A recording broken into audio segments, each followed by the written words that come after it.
Amis pêcheurs à la mouche, on est de retour. Petite pause technique. Donc, on était sur les marmoratas. J'aimerais que tu me dises, moi en Slovénie, comment t'attaques les marmots, à vue, streamer, gamard, je ne sais quoi. Ça m'intéresse. Alors là, pour la dernière fois que j'y suis allé, c'était avec du coup Florian Boucaud en 2021. Très bon guide de pêche. Je fais exprès de lui faire de la pub parce qu'il en veut pas. Et en fait, on a été avec Flo et justement, Flo, il était un peu dans le délire. Ouais, on va pas. Ce que je lui ai dit, moi, j'aimerais bien m'axer ouais, sur vraiment recherche des poissons sauvages, quoi. Donc, on a fait des petits affluents que je ne citerai pas. Les gens, s'ils veulent, ils iront les chercher eux-mêmes. Où j'ai fait une très belle marmot de 58 en infa vue. Flo a fait une marmot de. Il devait faire 52, 53. Après, pour la taille de la rivière, c'est déjà. Et il est bon lui, hein. Ouais, il est très très bon. Je l'ai vu en action à la fermeture sur une petite rivière du nord-est, impressionnant, hein. Bah après, ouais, bah en fait, tous les pêcheurs d'ombre en général sont quand même relativement bons, hein.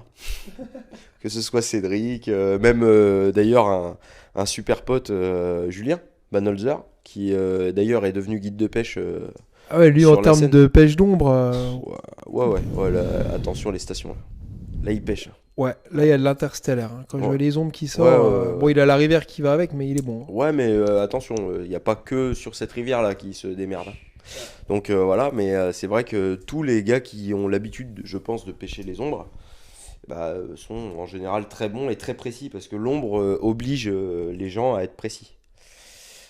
Ce qui n'est pas toujours mon cas, hein, parce que bon, bah déjà là, comme je dis, cette année, c'est ce que je disais à Fabrice, donc Fabrice qui est la personne qui m'a recruté chez Guideline, Fabrice Bergouès, on lui fait un coucou. Il a un fly shop, c'est ça, dans le sud? Non, Non, c'est non, pas non. lui, je confonds. Non, ça c'est Fabrice Boucher, Ah, excuse-moi, je qui a confonds, le ouais. magasin Aspangler, Désolé, ouais, qui je est le confonds. pro shop Guideline France, Ok, effectivement. voilà, c'est pour ça que je confonds. D'ailleurs, toute l'équipe, hein, que ce soit Eric Laït, Greg Dolé, un super pote à moi, Thomas Barran aussi, voilà, c'est Ah toute une oui, équipe on que va j'aime bien. devoir parler des gaves aussi. Maintenant, j'ai des sujets qui viennent. Merde.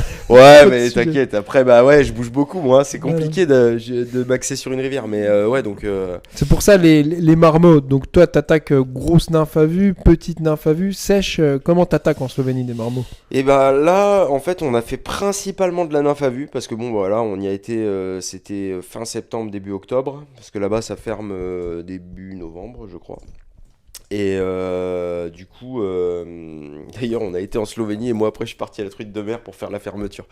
Et, euh, et du coup, en fait, on s'est pointé. Alors, il y avait peu d'éclosions quand même, hein, mais en- on a fait des très belles pêches, et principalement en nymphe à vue. Mais moi, ce qui m'intéresse, c'est les nymphes à marmorata parce que j'ai l'impression que c'est des gros casse-croûtes.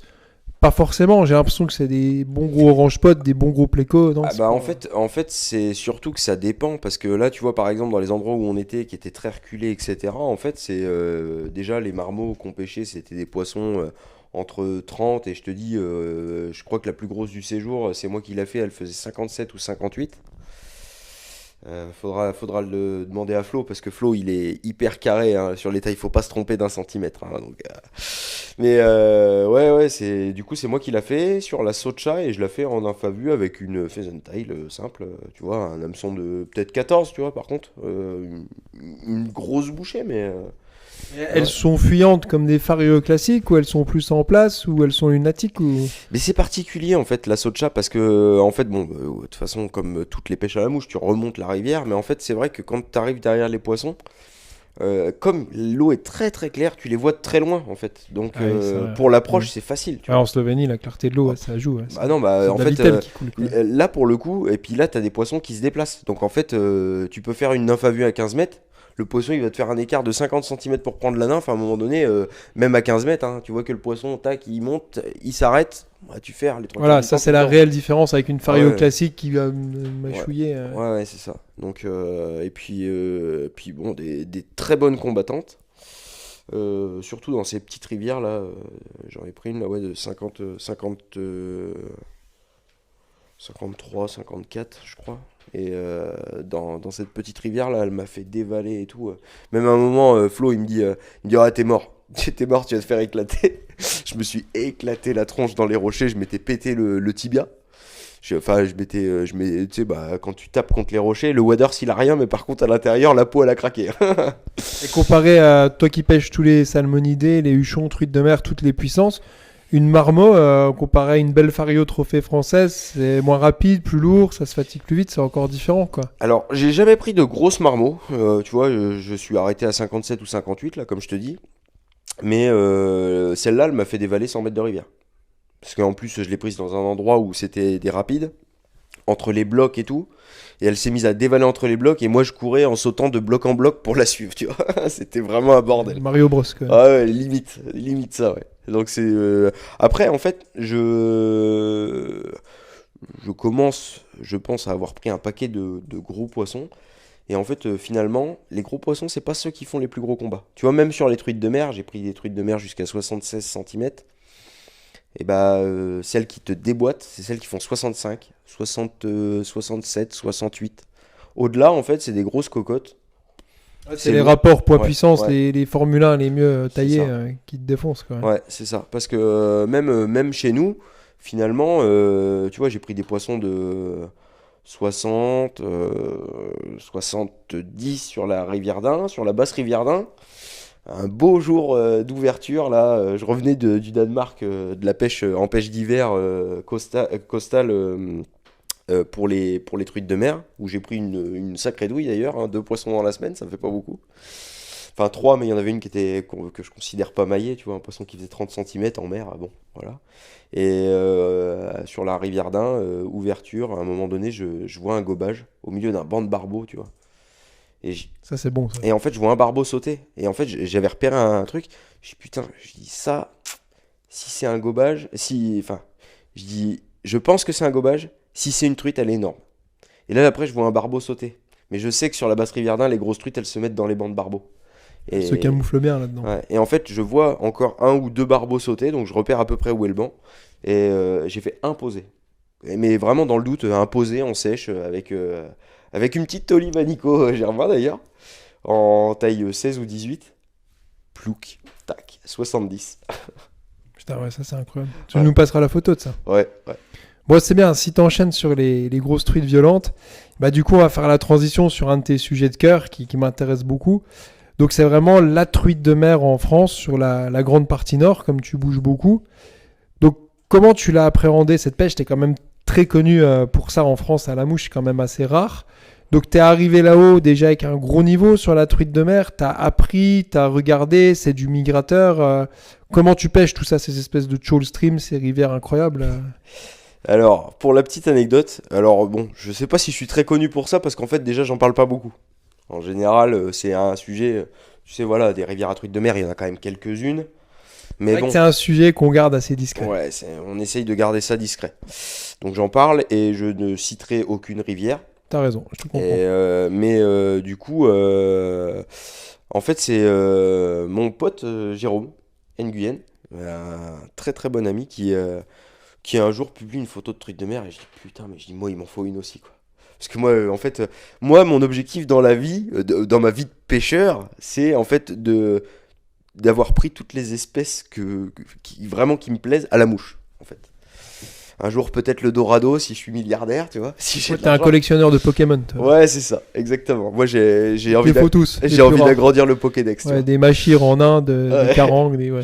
Et en fait, du coup, donc Jérôme, il publie une belle photo, tu vois, un poisson qui devait faire 60, quoi. Ah, je dis putain, il m'en faut une. Il me dit, ouais, mais écoute, tu devrais prendre contact avec telle personne, donc Guillaume Bureau, lui qui gère le groupe Passion Migrateur et qui est devenu un très très bon ami. Et en fait, moi, je lui dis bon, Guillaume, je dis, moi, j'ai envie de pêcher la truite de mer, je pêche à la mouche, je pêche en eau-kill, je garde jamais de poisson, parce qu'en plus, je mange pas de poisson, j'aime pas ça. Et je dis, bah écoute, voilà, je dis, j'ai déjà mes petites idées, j'ai repéré certains fleuves côtiers, etc. Et puis, bah en fait, lui, il m'a dit, bah viens avec moi, je vais te montrer 2-3 trucs. Ça, c'est une belle approche de faire ton approche comme ça sur Internet, de dire j'ai bossé mon sujet, j'ai des infos, parce que c'est vrai qu'il y a beaucoup de gens qui arrivent, donne-moi ci, donne-moi ça, et je trouve ça sympa, la manière dont Ah tu ouais. dis ça, moi je viens avec ce que j'ai cherché en étant proactif, et je trouve que c'est une belle approche, je le souligne parce que des fois, c'est vrai que les gens, sur des sujets sensibles comme ça, on va pas non plus tout donner. Tu vois. Bah, en fait, après, je pense que dans le milieu de la pêche à la mouche, ça reste un milieu de partage, mais en fait, il y a beaucoup de gens qui prennent, mais qui font que prendre. Et c'est pour ça que d'ailleurs maintenant... Des poissons et des informations. Ouais, c'est ça. Mais non, mais après, si tu veux, c'est pareil. C'est qu'il y a eu tellement de gens qui se sont fait avoir, qui ont dit un nom de Ouais, je rivière. comprends. Et au final, la rivière, après, elle se fait piller parce que bah, il y a des gens qui viennent. Et puis bon, bah, dans une rivière, ta truite de 60 que tu prends depuis 4 ans, bah, le jour où il y a un mec qui la prend, puis qui dit, oh, bah, je l'ai gardée, elle était bonne. Hein. T'as un Mais peu les surtout boules, sur quoi. des chasses gardées comme les migrateurs, là, on Ouais. est vraiment sur des diamants. C'est Bah, clair. puis ce qu'il y a, c'est que par contre, les migrateurs, on va pas se le cacher, les locaux en général sont des gens qui les gardent quasi toutes. Hein. Donc à un moment donné, tu vois, la ressource, elle n'est pas inépuisable. Surtout qu'en plus, les migrateurs, on est vachement tributaire des remontées. C'est-à-dire qu'en fait, tu peux avoir des années toutes pourries parce qu'il n'y a pas de remontée. Et bah, tu as des fleuves côtiers qui font 50, 60, 70 km. Quand tu as 400 poissons qui montent, tu vois, tu peux toujours te gratter, quoi. Mais ouais, donc du coup, voilà, et Guillaume m'emmène. Et en fait, pour la petite anecdote, c'était au mois d'octobre. Donc en fait, à partir du mois d'octobre, normalement, pour la truite de mer, il faut le timbre migrateur. À partir du moment où tu pêches en catch and release, en, en dessous de 22 centièmes, tu peux très bien chercher la truite et donc Oui, bien sûr, pêcher tu empêches de fario. C'est voilà. pareil au même si tu Ouais. fais du no-kill. Mais par contre, je conseille vivement les gens qui vont pêcher le migrateur. C'est ce que je fais tous les ans depuis 6 ans. Moi, j'achète mon timbre migrateur tous les ans. Parce que bah, déjà, ça aide au développement, parce qu'en fait, ils font des études, etc. Et ça finance tout ça. Et là, pour le coup, il y a un vrai travail effectué sur le migrateur. Ouais, les logrammies, les migradours. Voilà. Et c'est nos migres, par exemple, pour le Nord. Et même pour le Pas-de-Calais, il y a d'autres choses. Mais, et en fait, pour l'anecdote, donc Guillaume me montre les spots, me montre un ou deux spots. Il me dit, après, voilà, il m'a montré des parcours publics. Tu vois. Parce que là-bas, par contre, l'esprit normand, c'est un peu encore style royauté. Hein. C'est-à-dire que mon terrain, c'est mon terrain. Même si c'est un champ de 10 hectares, tu y vas pas, quoi. Donc il y a plein d'endroits déjà que... Ça ressemble plus à l'Angleterre qu'à la France. Ouais, c'est un peu ça. Mais clairement, clairement. Et On est plus à l'ouest, hein. Et c'est partout comme ça. C'est pour ça qu'il y a certaines rivières que je ne pêche pas parce qu'en fait c'est trop privé et ça me gonfle. Et du coup, je vais sur des rivières qui sont beaucoup plus publiques. Voilà. Je ne citerai pas de nom. Et donc, du coup, en fait, il me montre les spots. Et là, je te jure, c'était une année, il devait y avoir des remontées de malades. Mais des remontées de malades. Là, t'as eu la chance du débutant. Ah ouais, non mais c'est pas ça. C'est qu'en fait, il me montre, je sais pas, 10 ou 15 truites de mer sur 2 km de Ouais, rivière. ça, c'est exceptionnel pour Ouais. une première. Et là, du coup, moi, j'avais pas encore pris mon permis migrateur. Et le permis migrateur, fallait que je fasse 20 bornes pour aller le prendre. Et là, il se met à dracher. Mais à dracher, sa race, tu vois. Je reviens, mon permis migrateur en poche pour 10 jours parce que c'était la fermeture. La rivière Marron. Ah putain, la J'ai loose. dit, bon, bah tant pis. Je dis, bah tiens, je vais aller essayer, je vais me trouver un truc à bouffer, et puis voilà. Et en fait, par le plus grand des hasards, je passe. Je trouve un truc à bouffer à un endroit. Puis je passe une rivière, toute petite, tu vois. Et je dis, putain, mais cette rivière, elle se jette dans la mer, quoi. Je dis, oh, bah je vais T'es allé au feeling migrateur, quoi, comme si t'étais une. je vais aller regarder. Et là, j'arrive. Je vois un parcours, 2 parcours. Et là, 2 truites de mer. Pan, voilà. Donc la première année, j'en ai fait 2. Ah ouais, t'as attaqué tes premières migratrices comme ça. Ouais. Mais alors, t'étais déjà sur les mouches, t'étais déjà armé. T'es arrivé avec tes trucs à truite fario, parce qu'il y a tout Non. aussi cette histoire de mouche à migrateur. Quoi. Après, forcément, donc Jérôme, qui a eu des infos de ses amis et qui a souhaité le partager avec moi, m'a montré des nymphes. Mais les nymphes qu'il utilise pour les rivières que lui pêche, qui sont des rivières plutôt teintées où tu peux pas pêcher à vue, et ben en fait ça fonctionne pas pareil. En fait, les poissons sont pas aussi réceptifs sur là que ces c'est couleurs-là, intéressant. c'est bizarre. Mhm. Et en fait, du coup, bon bah moi je suis arrivé en plus avec mes nymphes, tu vois, mes nymphes à truite quoi. Sauf que bon bah j'avais monté des nymphes, j'avais préparé mon truc quand même. J'avais monté des nymphes et puis je m'étais dit tiens, j'ai ma petite idée, je vais essayer de faire ça. Et j'avais monté sur des hameçons Tiemco TMC 100 à l'époque. Ah oui. Alors, T'es bien fort de fer là pour une, Oh, putain. une 4 kilos truite de mer. et bah en fait les 2 premières que je fais, c'est un poisson de 59 et un autre de 62, un truc comme ça. Et après, j'y suis retourné avec Jérôme. Et ils ont tenu tes TMC 100 là-dessus? Ouais, là-dessus, ça allait. Par contre, après, j'y suis retourné avec Jérôme à un moment donné. Je crois, oui, c'était en 2019. J'ai dit, bah, Jérôme, tiens, vu que t'as partagé avec moi, je dis, je vais t'emmener sur les spots que moi j'ai trouvés, tu vois. Et je fais une 67 ou 68 avec lui. Et pour l'anecdote, c'est là que tu vois que c'est des poissons un peu particuliers. Je fais un passage avec un hameçon Tiemco TMC 100. Bon, t'es en 20 centièmes, hein, donc quand tu ferres, quoi, tu vois. Et là, je ferre, je sens le toum, putain que ça se décroche tout de suite. L'hameçon, il était droit comme ça. Le poisson, il a même pas bougé, il a pas senti en fait. Il a fait genre, bah, il s'est passé un truc là. Et du coup, j'ai dit, ah putain, puis elle bougeait pas, elle était toujours au même endroit. Ah non, mais là, on est dans une dimension de partridge, de Gamakatsu, Ouais, de voilà, c'est gros Tiemco. Non, mais là, on est sur une autre dimension, quoi. Ouais. Mais il faut, moi, je conseille à tous les gens qui pêchent les ombres à les truites de fario de juste tenir un migrateur, que ce soit un saumon ou même une petite truite de mer pour comprendre dans quelle dimension tu passes, parce que c'est quand même ouf, quoi. Bah puis après, honnêtement, tu vois, pour le coup, enfin, c'est bizarre, mais tu vois, par exemple, moi, j'ai plein d'amis qui n'ouvrent jamais d'hameçon, ou très rarement. Ben moi, je dois être un gros bourrin, mais en fait, mon fil ne cache jamais, et j'arrive à ouvrir des hameçons, mais tu vois, là, pour le coup, les TMC 100, j'ai arrêté, hein, clairement, et parce que j'en ouvrais beaucoup de trop. Et même sur des poissons, tu vois, pas énormes. Chez moi, là, je pêche l'aube. L'aube, c'est des truites qui font. Allez. En fait, il n'y a pas de. Il y a un gros problème de. Il y a pas toutes les classes d'âge. La taille moyenne, on va dire que c'est 35. C'est 35-55. En dessous, t'en as pas de trop. Et au-dessus, je sais pas pourquoi, j'en vois jamais. Il y en a, mais moi, je les vois jamais. Et ces truites-là, par contre, sur l'aube, elles ont la patate. Mais la patate, quoi. Et putain, mais j'ouvrais tous mes hameçons. Je dis, à un moment donné, ça commence à me gonfler. Pourtant, tu vois, je pêche en 14. Mais des fois, j'ouvre les hameçons. En fait, j'ai l'impression que je casse et non, c'est Bon, maintenant, avec les partridges que tu as là sur tes dernières collections. Pour les truites de mer, j'ai du partridge. Et après, pour le coup, maintenant, je pêche avec des Arex. Ah ouais, les Rex, belle marque ça. Ouais, bah, par contre, ta mouche, C'est elle revient cher à monter. très orienté migrateur, ouais. Tu pêches avec du Frogger et des Arex, t'es tranquille pour ton compte en banque. Là. Ça pique. Mais au moins, je suis quasi sûr de. Voilà, et donc, du coup, sur l'approche, la dérive, comparée à une fario de routine en mode sorgue rivière-nain, c'est des poissons calés qu'on va déclencher à la couleur de la nymphe, à l'animation. Tu vois, c'est mystérieux Bah, en fait, c'est très spécifique parce que, en fait, pour le coup, donc voilà, c'est un poisson qui s'alimente pas, mais qui a encore des réflexes agressifs.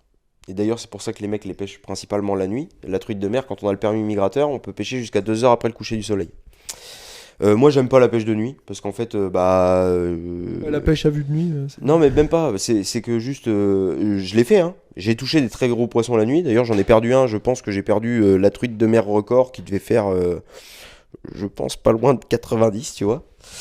Et mais en fait, c'est juste que dans le principe, moi, je vais à la pêche pour me créer des souvenirs et pour admirer. Ouais. Et en fait, la nuit, moi, mes plus beaux souvenirs, alors oui, j'ai mes souvenirs dans la tête, mais alors bah ouais, moi, je fais partie de la génération qui fait des photos. Moi, je suis comme toi, le coup du soir, l'absence de lumière. Ouais. Moi, j'adore la lumière à la pêche et tout voir, effectivement. Ouais. Et en fait, moi, c'est ce que je dis, tu vois, prendre une truite de 70 la nuit. Bah, je suis content, mais je suis pas content parce que bah, j'ai une photo dégueulasse et j'ai un souvenir pas terrible, quoi, tu vois. Parce qu'en plus, bon, alors, voilà, je présente mes poissons. Par contre, il faut savoir que les poissons, déjà, quand c'est l'été, qu'il fait des chaleurs à crever, je le sors pas de l'eau. Et en plus de ça, toutes les photos que les gens voient sur les réseaux, etc., moi, j'ai une GoPro, je la pose sur le trépied, je présente le poisson, donc c'est-à-dire que je le lève, je le repose, et je le relâche. Et en fait, moi, j'extrais les photos de la vidéo, en fait. Là, tu fais des screenshots, Voilà. c'est intelligent, ça. Et en fait, comme ça, alors, la qualité est amoindrie, d'accord, mais en fait, je m'en fous. J'ai mon souvenir. T'as épargné 100 misères au poisson au lieu de faire 40 C'est ça. photos, faire la mise au point. Hein. Et en fait, surtout, ça, c'est quelque chose que j'aimerais bien souligner, parce qu'effectivement, il y a plein de façons, mais tu vois, je pense que le no-kill intelligent, c'est... en fait, tu peux faire une photo, tu peux sortir un poisson de l'eau. Et j'en suis convaincu, parce que là, pour le coup, je pêche l'aube. Je suis un des seuls mecs à pêcher l'aube à la mouche, clairement. Et en fait, sur cette rivière, il n'y a pas 50 000 truites, tu vois. Et en fait, les seules que je revois pas, c'est celles parce qu'il y a des locaux qui sont passés qui les ont arrachées. Sinon, d'une année à l'autre, je sais où aller ma truite de 51, je la prends tous les ans. Je sais où aller ma truite de 54, je la prends tous les ans. Et tous les ans, je la prends, voilà, je fais une photo, machin. Et en fait, c'est aussi ce qui me permet de les reconnaître, pour être sûr que ce soit bien celle-là. Et en fait, ce que je veux dire par là, c'est que quand tu prends un poisson, même s'il a fait un long combat, donc tu la mets dans la filoche, et tu la laisses, en fait, dans la filoche. Donc elle va se débattre, et à un moment donné, elle va se calmer. Et là, en fait, elle récupère tout de suite, et du coup, ça lui évite de faire des lactiques, comme nous quand on fait du sport, etc. Et ça lui coupe pas son arrivée d'oxygène. Donc là, tu la laisses récupérer, mais moi, ça m'arrive, des fois, le poisson, j'en profite. Il est dans l'épuisette, il est dans l'eau, je le garde 5 minutes. Et après, tac, je pose l'épuisette en général sur des herbes, sur des herbiers, ou des herbes au bord. Ouais, des choses humides, quand même. Voilà, en fait non, elle est dans l'épuisette, mais tu sais, un petit peu surélevée pour qu'on voit quand même le poisson un peu hors de l'eau, parce que bon, bah voilà, pour présenter le poisson, etc. Et le poisson, après, je le prends, je le manipule, à partir du moment où tu le sers pas, tu la lèves 5 secondes, tac, tu la poses, tu peux la relâcher, et tu fais des photos magnifiques, c'est très bien. Et les poissons, ils repartent nickel. Mais ça, c'est bien pour les photos, mais on veut savoir l'approche, la pêche. Et bah, pour Comparé à une l'approche- fario classique, parce que nos auditeurs, ils savent pêcher les farios classiques, mais on sait que les migrateurs, on sait pas comment prendre ce truc, quoi. c'est un peu particulier en fait, parce que déjà ça dépend vachement des rivières, et en fait t'as des poissons qui ont vraiment un réflexe agressif. Souvent les poissons, par exemple les truites de mer qui font entre 45, parce qu'il y a des truites de mer, ce qu'on appelle des phoques, hein, des petites truites de mer, des poissons entre 45 et 60 cm, il y en a. Tu vas présenter ta nymphe, donc c'est des nymphes forcément colorées, je les montrerai tout à l'heure, pour les quelques-unes que j'ai ramenées, et en fait t'as des poissons qui vont faire des écarts de malade. Ah ouais. Et ouais, et en fait, c'est par agressivité, ils font des écarts, et des fois, en fait, au dernier moment, pam, elle refuse, Ah comme ouais. une truite fario. Et en fait, tu lui présentes une fois, deux fois, trois fois, et blah, et à un moment, elle prend comme une tarée. Et par contre, des fois, contrario, t'as des poissons, ils sont apathiques. Genre, ils sont au fond, comme ça, ils bougent pas.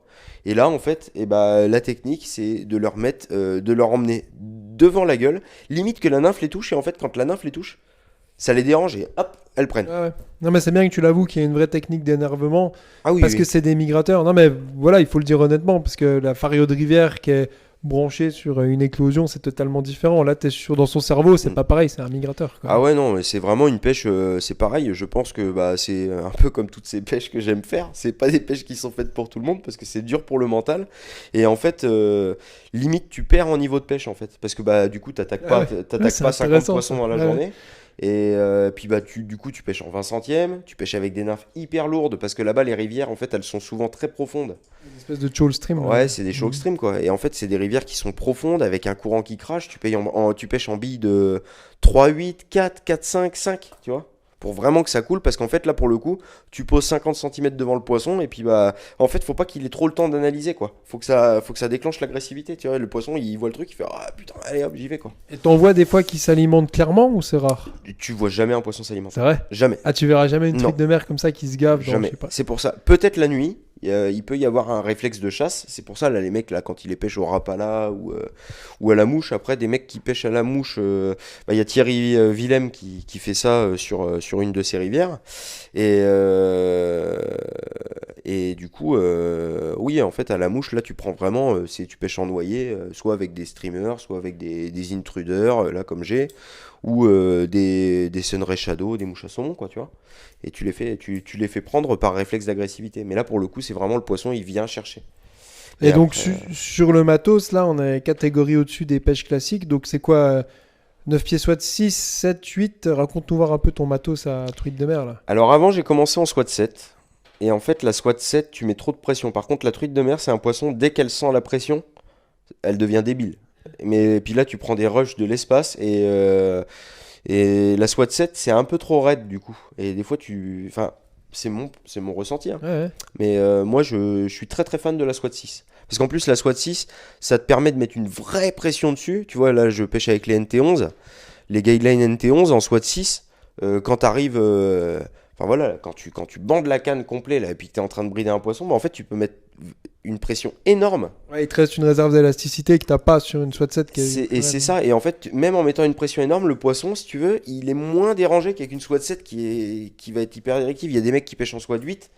Et ils prennent des combats de l'espace parce que les poissons ils s'énervent beaucoup. Alors moi, effectivement, il y en a plein qui m'ont dit mais les truites de mer elles font pas de combat. Je dis quand tu fais ce qu'il faut, bah non, en fait, ça fait pas un très gros combat. Et ça s'énerve, etc. Mais en fait, si tu arrives à bien gérer ton truc, le poisson, il te prendra jamais 60 mètres à dévaler. Et ça chandelle tout le temps, non? Pas forcément. Ouais, si, ça change. C'est assez souvent, ouais, c'est aérien comme poisson. Ah ouais, c'est aérien, ouais. Ouais, alors, pas les grosses. Les grosses, on va dire que les poissons de plus de 70, pas trop. Pas trop. Il y en a. En fait, quand elles sont fraîches, là, elles sautent. Même les plus de 70. Et quand elles sont fraîches, même en 25, 27 centièmes, je me suis fait casser cette année. Et dans les périodes d'ouverture en France, tu vois toujours ces robes argentées. Tu seras une robe proche de reproduction, c'est fermé. On est toujours sur des robes argentées. C'est ça qui m'étonne. Il n'y a jamais des robes plus foncées aussi. Ça peut. Alors, bah, en fait, quand tu y vas en fin de saison, tu prends d'ailleurs les beaux mâles. Là, bah, il y a une photo qui apparaîtra On certainement. en diffusera, ouais. Et les beaux mâles, ils commencent à avoir une robe, c'est une grosse fario, quoi. Avec un bec, par contre, elles ont vraiment un bec hyper prononcé Elles avec sont les bien hormones. matures, Là. ouais. Ah ouais, j'ai fait un poisson de 74 cette année, là, un beau mâle. Elles sont pas forcément plus fatiguées, non, que les argentées. Ah, non. Ouais. Elles ont toujours la patate. Ouais. Bah ouais, parce qu'en fait, là où moi je les pêche, c'est des fleuves côtiers qui sont pas très grands, donc en fait elles se fatiguent pas trop. C'est pas comme les truites qui remontent par exemple le Gave, tu vois. Le Gave, elles ont C'est 200 sportif, là, km ouais. à faire. Plus des ça sauts de crache. bloc, tout ça et compagnie. Alors que là, les tu vois, Gulf c'est Stream, que des rivières où elles ont 30, 40 km à faire, et puis bon, c'est des rivières qui au final ne courent pas tant que ça, quoi. Mais c'est très très particulier parce qu'en fait, tu peux te pointer et toute la saison, tu as l'impression de rien voir parce que c'est rivière show extreme avec des grosses touffes d'herbier, là, tu sais. Et en fait, les truites, elles se calent dans les herbiers comme ça, Ouais. et elles peuvent rester 3 mois dans l'herbier sans bouger. Ah ouais. Et en fait, des fois, quand tu fais du wading, parce qu'il y a des endroits où tu peux wader, et là, tu rentres et puis bah, tu tapes dans l'herbier, et t'as 3 truites de mer qui sortent, et tu te dis, oh putain, elles sont là en fait. Mais- Côté irrégulier de cette pêche Ouais, qui peut rendre ouais. fou de persévérance. Ah ouais, non, c'est vraiment compliqué. Puis là, ça a tendance à devenir plus compliqué dans le sens où, bah, forcément, avec les réseaux sociaux, il y a de la pub qui en est faite, etc. Et comme je dis, c'est pour ça que je vais plus sur ces rivières à caractère privé. Parce qu'en fait, bah, quand t'as que 2 km de linéaire à pêcher sur 30 km, bah, si t'as 15 bonhommes dessus, alors, ils les voient pas, eux, forcément, tu vois. Parce que par contre, là pour le coup, faut avoir un œil aguerri pour les voir des fois. Ah ouais. Ouais. Parce qu'en fait, l'eau, elle est pas si claire que ça. Ouais, elle est toujours un peu voilée Ouais. là. Et bon, quand t'as l'habitude de pêcher à vue, tu les Parce vois. que c'est quand Puis même bon, des beaux parpaings, quoi. ouais, t'as des barres de 80, oui, tu les vois. Mais en fait, bah, t'as 15 bonhommes qui passent toute la journée sur le parcours. Enfin, la truite de mer, elle sera là, mais tu la feras jamais mordre. Parce qu'elle, elle a compris que, tu vois. Donc t'as déjà pris des tôles retentissantes des fois. Ah bah, c'est. Je sais pas, c'est une semaine pour 2 ou 3 poissons. Ah ouais. Bah maintenant je connais bien, donc Ouais. moi j'en fais plus parce que c'est pareil, d'une année à l'autre, en fonction des rivières que je pêche. Il y a des rivières là, les poissons ils ont leur zone de stationnement, donc en fait je sais à peu près où est-ce que je vais les trouver. Donc là pour le coup, moi j'ai plus le fonctionnement de chercher à regarder, je sais où regarder parce qu'en fait c'est d'une année à l'autre, c'est ça qui est hallucinant, c'est que t'as une truite, elle était là l'année dernière. Bah, tu sais que l'année d'après, il y aura une truite à cet endroit-là, ce sera peut-être pas la même, mais c'est un poste à truite de mer, quoi. Ouais, c'est Ouais. dingue au niveau du courant, de comment ça se place. C'est ça, C'est des postes de maintien où elle reste. c'est ça. Mais du coup, ouais, après, oui, c'est une pêche qui est très frustrante, et puis bah, pour le coup, tu vois, je veux dire, quand t'attaques 3 poissons dans la semaine, et puis que t'as 15 bédouins qui sont passés, et que du coup, les poissons, ils sont stressés comme pas possible, que en fait, tu fais un passage avec ta nymphe et que la truite, elle se barre, Ouais. là, tu te dis, bon, c'est bon, quoi. Moi, les parcours avec plein d'endroits où on n'a pas le droit de pêcher, j'y vais plus, quoi. Et là, en termes de pointe de nylon, on est sur du lourd. T'es quoi? T'es en 25 centièmes, 30 centièmes? C'est quoi? Sur tes pêches en nymphe? En début de saison, sur du poisson frais, je vais faire 25-27, et après, je fais 23-20.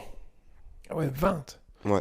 Putain, mais Et 18 quand t'as un barracuda de 80 en 20 centièmes. Ouais, bah, si t'as un barracuda de 80, justement, tu la vois, donc tu changes ta pointe. Tu mets du 20, Ah, voilà. du 20, 22, 23. Ah ouais, voilà, tu Ouais. t'adaptes quand même si tu veux. Oui, mais par contre, en général, en fin de saison, je pêche quand même plus fin. Parce que les poissons, déjà, ils ont quand même moins la patate. Ils ont, Ah, c'est peut-être aussi moins comme une faréo résidente qui va se tailler comme ça quand elles sont un peu plus calées. T'as une petite minute pour changer ta pointe. Ah bah, c'est des poissons qui ne bougent pas. Ah, clairement, ouais. Non, il y a des poissons qui ne bougent C'est pas. vraiment beaucoup plus statique qu'une. Ah oui. En fait, elle est là, c'est son poste, et puis, mis à part si tu l'emmerdes, elle bougera pas.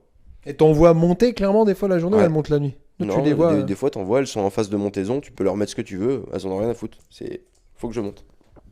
Ah ouais. Ouais. Ah ouais, le poisson que tu vois monter là à 50 mètres quand il passe devant toi, celui-là il a la tête fixée sur le truc. Moi je monte, je mange Bah, pas quoi. des fois, quand tu arrives sur certaines rivières, là, il y en a une là un petit peu plus vers l'ouest. Et en fait, quand les poissons y remontent, là, cette année par exemple, à un moment donné, on a vu un banc, il y avait une grosse mama qui devait faire 80, et tu avais 5-6 truites derrière, entre 50 et 65, Oh le spectacle. qui la suivaient. Et en fait, c'était la grosse qui dirigeait. Et quand elle s'arrêtait, tout le monde s'arrêtait. Et puis derrière, tu vois, ça Ouais. batifolait, machin. Et puis quand elle repartait, tout le monde suivait. Ah donc tu vois aussi des spectacles incroyables Ah ouais. en dehors des coups de pêche, c'est Mais ça, incroyable. c'est Quoi. vraiment, souvent, c'est quand même tôt le matin. Parce que c'est des poissons qui sont lucifuges, par contre. C'est-à-dire que dès que le soleil se met à pointer son nez sur la rivière, surtout, tu vois, au mois de septembre, avec l'été indien, on a quand même des journées qui sont fort ensoleillées. Et dès qu'il y a trop de soleil, par contre, les poissons, ils se rangent dans les herbiers. Tous. Ah ouais, donc clairement le plein soleil, C'est pleine mort. visibilité. Ouais. C'est mort. Ah ouais. C'est Ouais, donc mort. ça, il y a vraiment une règle là-dessus, quoi. Ouais. Ouais. Tôt le matin, tard le soir, quoi. Tôt le matin, tard le soir ou journée pourrie. Ah Et oui. après, journée pourrie, quand il pleut, là, faut avoir un œil aguerri parce qu'on les voit pas très bien quand il y a de l'eau qui tombe sur la rivière. Ah, c'est un contre, truc de fou. Par contre, c'est pas mal. Et pourquoi autant de truites de mer et si peu de saumon dans ces rivières de la façade nord-ouest, là? Où tu vois les saumons et tu les pêches pas ou... Alors, il y a des rivières où il y a des saumons Ouais. et on les pêche. On les pêche, j'en ai Ah, mais fait. toi, tu cherches plus la truite de mer que le saumon, en fait. Non, parce qu'en fait, c'est quand même clairsemé niveau saumon. C'est-à-dire que des saumons, je sais pas, tu vas en voir, allez, si t'en vois 3 à vue dans la saison, c'est bien, tu vois. Et ça, c'est à cause des pêches commerciales au filet et compagnie, parce qu'ils prennent les mêmes chemins de migration, au final, non? Bah, ils prennent les mêmes chemins de migration, mais c'est qu'il y a des rivières vraiment qui sont Ah, par typologie, ouais. par Ouais. typologie qui attirent plus la truite de mer que le saumon. Ok. Et d'autres rivières où il y a beaucoup de saumon qui remontent. Et il y en a une que je pêche où je pêche les truites de mer. Et il y a beaucoup de saumon qui remontent et j'ai fait des saumons en infra vue. Ouais, tu m'as montré une sacrée vidéo privée, là, impressionnante. Ouais. Ouais. Et là, on peut espérer quoi? Alors, si on est vraiment dans le factuel, une maîtrise, c'est faisable quand tu es dans les coins et que tu pêches bien, ou c'est vraiment là le Graal et faut pas rêver, quoi? C'est pas qu'il faut pas rêver, c'est qu'en fait, toutes ces rivières, déjà, il y en a pas beaucoup. Enfin, il y en a pas beaucoup. En fait, il y en a plein où tu peux pêcher en infavue, mais c'est qu'en fait, quand tu vois la densité qui remonte, t'as des rivières, t'as peut-être. En fait, t'as des rivières. Moi, j'ai pêché des rivières, mais des tout petits bouts de ruisseaux. Enfin, tu te dirais, Ouf, là-dedans, c'est pas possible. Tu vois, c'est des endroits où tu pêches à l'arbalète, parce que t'as même pas besoin de lancer, tu vois. Et tu pêches des poissons qui font 70 dans des trucs qui sont larges comme la table. Ouais, elles ont une capacité à remonter les truites de Ouais. mer, c'est encore pire que les saumons. Moi, j'ai appris en Écosse, elles remontent encore plus haut dans les chevelus, c'est impressionnant. Des fois, elles ont juste la largeur, c'est Ouais, encore c'est ça. pire que les saumons. C'est ça. C'est les plus grosses montaisons, c'est. Et du coup, bah, en fait, tu vois, sur ce genre de rivière, des fois, t'as peut-être que 50 poissons qui montent. Mais en fait, 50 poissons sur une rivière claire, toute petite, bah, tu Elle est sais, blindée en fait là. bah, c'est surtout que tu sais que en fait, le premier trou, il va y en avoir une, quoi. Par contre, là, c'est rock'n'roll sous la. Ouais, À l'arbalète en 30 centièmes, le bordel de 6 kilos, là, quand ça démarre, là, c'est rock'n'roll. ouais, ouais. Bon, après, il y a des endroits où t'as des poissons, Tu fais du petit bois avec ta canne, quoi. bah, tu les attaques pas. Ouais, en plus, Non, ouais. tu les attaques pas, tu sais que tu vas te faire casser. Ouais. Mais pour la petite anecdote, je pense qu'il y a quand même possibilité de faire des gros poissons, parce qu'il y en a eu, il y en aura d'autres. Mais moi, je sais que il m'est arrivé une fois dans un endroit assez spécifique, un gros trou très profond où je voyais rien. J'ai mis un intruder là, puis je dis bon bah allez dans le doute, parce que ça faisait une cascade, donc forcément une zone de stationnement pour les migrateurs. Et, et je prends une tape, puis c'est une bonne tape quoi, puis le poisson se pique pas. Et là je strip pour relancer en fait. Et là il y avait un babar mais de 90 passés derrière mon streamer collé comme ça là. Tac. Elle suivait putain. le streamer au ras. Et en fait, donc j'ai fini de ramener. La truite elle se cale. Genre la queue était à 50 cm de mon pied. Donc en fait, trop près pour l'attaquer à l'arbalète, elle était là, tu vois. Et puis bon, à un moment, elle m'a vu, puis hop, elle est redescendue pleine aval, un poisson qui faisait, je pense, 8-9 kilos. Au moins. Toi, tu parles en kilos ou en centimètres sur les trucs de mer là? C'est centimètres, kilos, tu vois. Parce que en fait, ça c'est pareil, ça dépend des rivières. T'as des rivières où elles sont plus effilées, Donc longues et pas très lourdes. Et puis tu as d'autres rivières où elles sont un peu plus courtes, mais elles sont trapues. Ouais, c'est vraiment, il n'y a pas de règle générale, tout dépend du style de Bah, rivière, de la c'est saison. que chaque rivière a sa souche, mais bon, là, avec les études qu'ils ont fait là, sur toutes les rivières à migrateurs, ils ont constaté qu'en fonction du climat, en fait, les poissons s'adaptent. C'est-à-dire qu'il y a des poissons qui sont nés dans une rivière, et la truite de mer ne remonte pas forcément dans la rivière où elle est née, à la différence du saumon. Et même les saumons, là-bas, ils ont aussi cette attitude-là. C'est-à-dire que s'ils remontent la rivière, ça arrive, vu que c'est des... Comme je te dis, c'est des fleuves côtiers qui font 30, 40 km. 40 km, c'est que dalle, en fait. Et en fait, les poissons, ils remontent, et à un moment donné, ça leur plaît pas, pouf, ils redescendent en mer, et hop, ils changent et ils vont dans une autre rivière. Ah ouais, je savais Ouais, pas ouais. qu'il y avait cette migration Ouais, ouais. par étapes, quoi. Ouais. Ouais, non, c'est vraiment, c'est bizarre. Mais en fait, là, là, pour le coup, moi, où enfin, je participe à ça, j'achète ma carte tout le temps sur des PPMA du secteur parce que bon, ils font un sacré travail, etc. Et enfin, vraiment, ils essayent de faire au mieux. Et par contre, moi, ce qui me fâche un petit peu, c'est qu'il y a énormément de braconnage dans les estuaires. Ouais, c'est vraiment trop, là, ouais. Ah non, mais en fait, c'est-à-dire que là-bas, t'as les locaux. Mais en mode filet, en mode quoi? Ah ouais, en mode, ils tendent à filer qui fait 500 mètres à Ah, l'estuaire. c'est sans foi ni loi, c'est Ah en ouais. mode, ouais. Ah, alors, quand ils se font choper, ça leur fait très très mal. Mais en fait, les gens, et il y a beaucoup de gens qui braconnent et qui revendent en fait les truites de mer. Et en fait, quand tu sais que sur une rivière, par exemple, ils remontent, allez, 500 poissons à l'année, et que le mec, il t'en a déjà pris 70 kilos en une nuit, bah déjà, tu sais qu'il t'a niqué 15% du cheptel, quoi. Ouais, c'est vraiment des stocks faibles qui Ouais, font- ouais. Et bah oui, parce qu'en fait, bah déjà, il y a la pêche industrielle en pleine mer, ouais. en pleine mer, surtout dans la Manche. Enfin voilà, je veux dire, c'est hyper important. Et en plus, enfin, la Fédé, enfin, les fédés du coin ont essayé voilà, de faire interdire, etc. Il y a des arrêtés préfectoraux, on n'a pas le droit de pêcher sur une circonférence de 500 mètres autour de l'estuaire, et t'as toujours un blaireau qui va poser un filet, quoi. Ah oui, donc il y a quand même eu des vraies prises en main. Ah oui, non, mais Ça, là-bas, c'est bien, ça, ouais. ouais, mais là-bas, ils font un vrai travail, mais le problème qu'il y a, bah, c'est que c'est comme tout. De suivre Comme avec je la dis, garderie, l'État quoi. en a rien à faire de l'environnement. Il faudrait plus de gardes de l'ONCFS, l'OFB maintenant, parce qu'avant c'était l'ONEMA et l'ONCFS et ils ont fusionné, c'est l'OFB. Et en fait, il faudrait qu'il soit plus, parce qu'en fait, il y a vraiment un travail de chasse du braconnage là-bas, parce qu'en fait, là-bas, c'est un truc de malade. Et puis là, on est sur de l'inestimable. Autant on pleure pour nos farios résidentes, mais là, les migrateurs, on est Ah, mais sur la attention, perle. Attention, hein, parce que là, c'est rivière à migrateurs. Et moi, parce qu'à un moment donné, c'est pareil. Enfin, je veux dire, j'aime bien me faire du mal, mais à un moment donné, il faut quand même que je fasse des poissons, tu vois. Donc quand je vois pas de truites de mer, parce qu'en fait, des fois, je me pointe sur les rivières, bah, il y a pas de remontée. L'année dernière, c'était une année pourrie. Enfin, pourrie. Pas partout, mais il y avait des endroits où c'était pourri. Et bah, en fait, je pêchais les farios. Et c'est blindé de farios. Mais blindé. Parce que tout le monde, personne les On pêche. pense qu'à la truite de mer, quoi. Ouais, c'est ça. Et t'as des belles farios résidentes de belle taille ou c'est des poissons modestes? Oui. Ouais. Oui. Ah, d'accord. Ouais. Ah oui, oui. T'as des très très belles farios résidentes de belle taille. Ouais. Oui, bah il y a des beaux herbiers, du beau show stream. T'as des Il y poissons a de pas 60, 65. Ouais. Mm. Et du coup, je lis un peu, j'ai l'impression que parmi tout ce que tu pêches et t'aimes bien la variété de poissons, c'est quand même ta préférence la truite de mer ou c'est comme tes enfants, tu peux pas choisir. T'as du mal à choisir parce que j'ai l'impression que t'as vraiment un trip sur la truite de mer puissance. C'est quand même quelque chose à part ou vraiment non, l'exo, le huchon, les farios, tout ça, t'adores ou Ouais. vraiment t'es au summum là-dessus. Bah, en fait, je suis un taré de pêche et juste, bah, en fait, j'ai de modestes moyens. Et bah, si j'étais blindé, j'irais partout dans le monde, mais bah, je fais avec ce que je peux et comme je peux. C'est-à-dire que de l'argent que je gagne avec mon travail, il y en a 75% qui part pour la pêche et pour mes voyages. Ouais, tu mets vraiment tes moyens sur la Donc, pêche là-dessus, ouais. mais par contre, il y a des trutrucs que je pourrais jamais me payer. Tu vois, comme je te dis, le Rio Grande, c'est un truc qui me fait rêver, mais moi. Clairement, 10 000 balles la semaine, j'ai pas les moyens. Et en fait, 10 000 balles la semaine, je trouve que c'est de l'utopie, en fait. Parce qu'en fait, les Américains ont pris ce marché, et c'est ce qui fait que les prix augmentent de fou. Mais en fait, moi, je trouve que... Enfin, tu vois, j'essaye toujours de me débrouiller tout seul, etc. Je contacte les guides moi-même, je passe pas par des sociétés, etc. Et j'essaye toujours de me débrouiller pour avoir des voyages à moins de 2 000 euros la semaine. Et en général, j'essaye de faire beaucoup moins de 2 000, tu vois.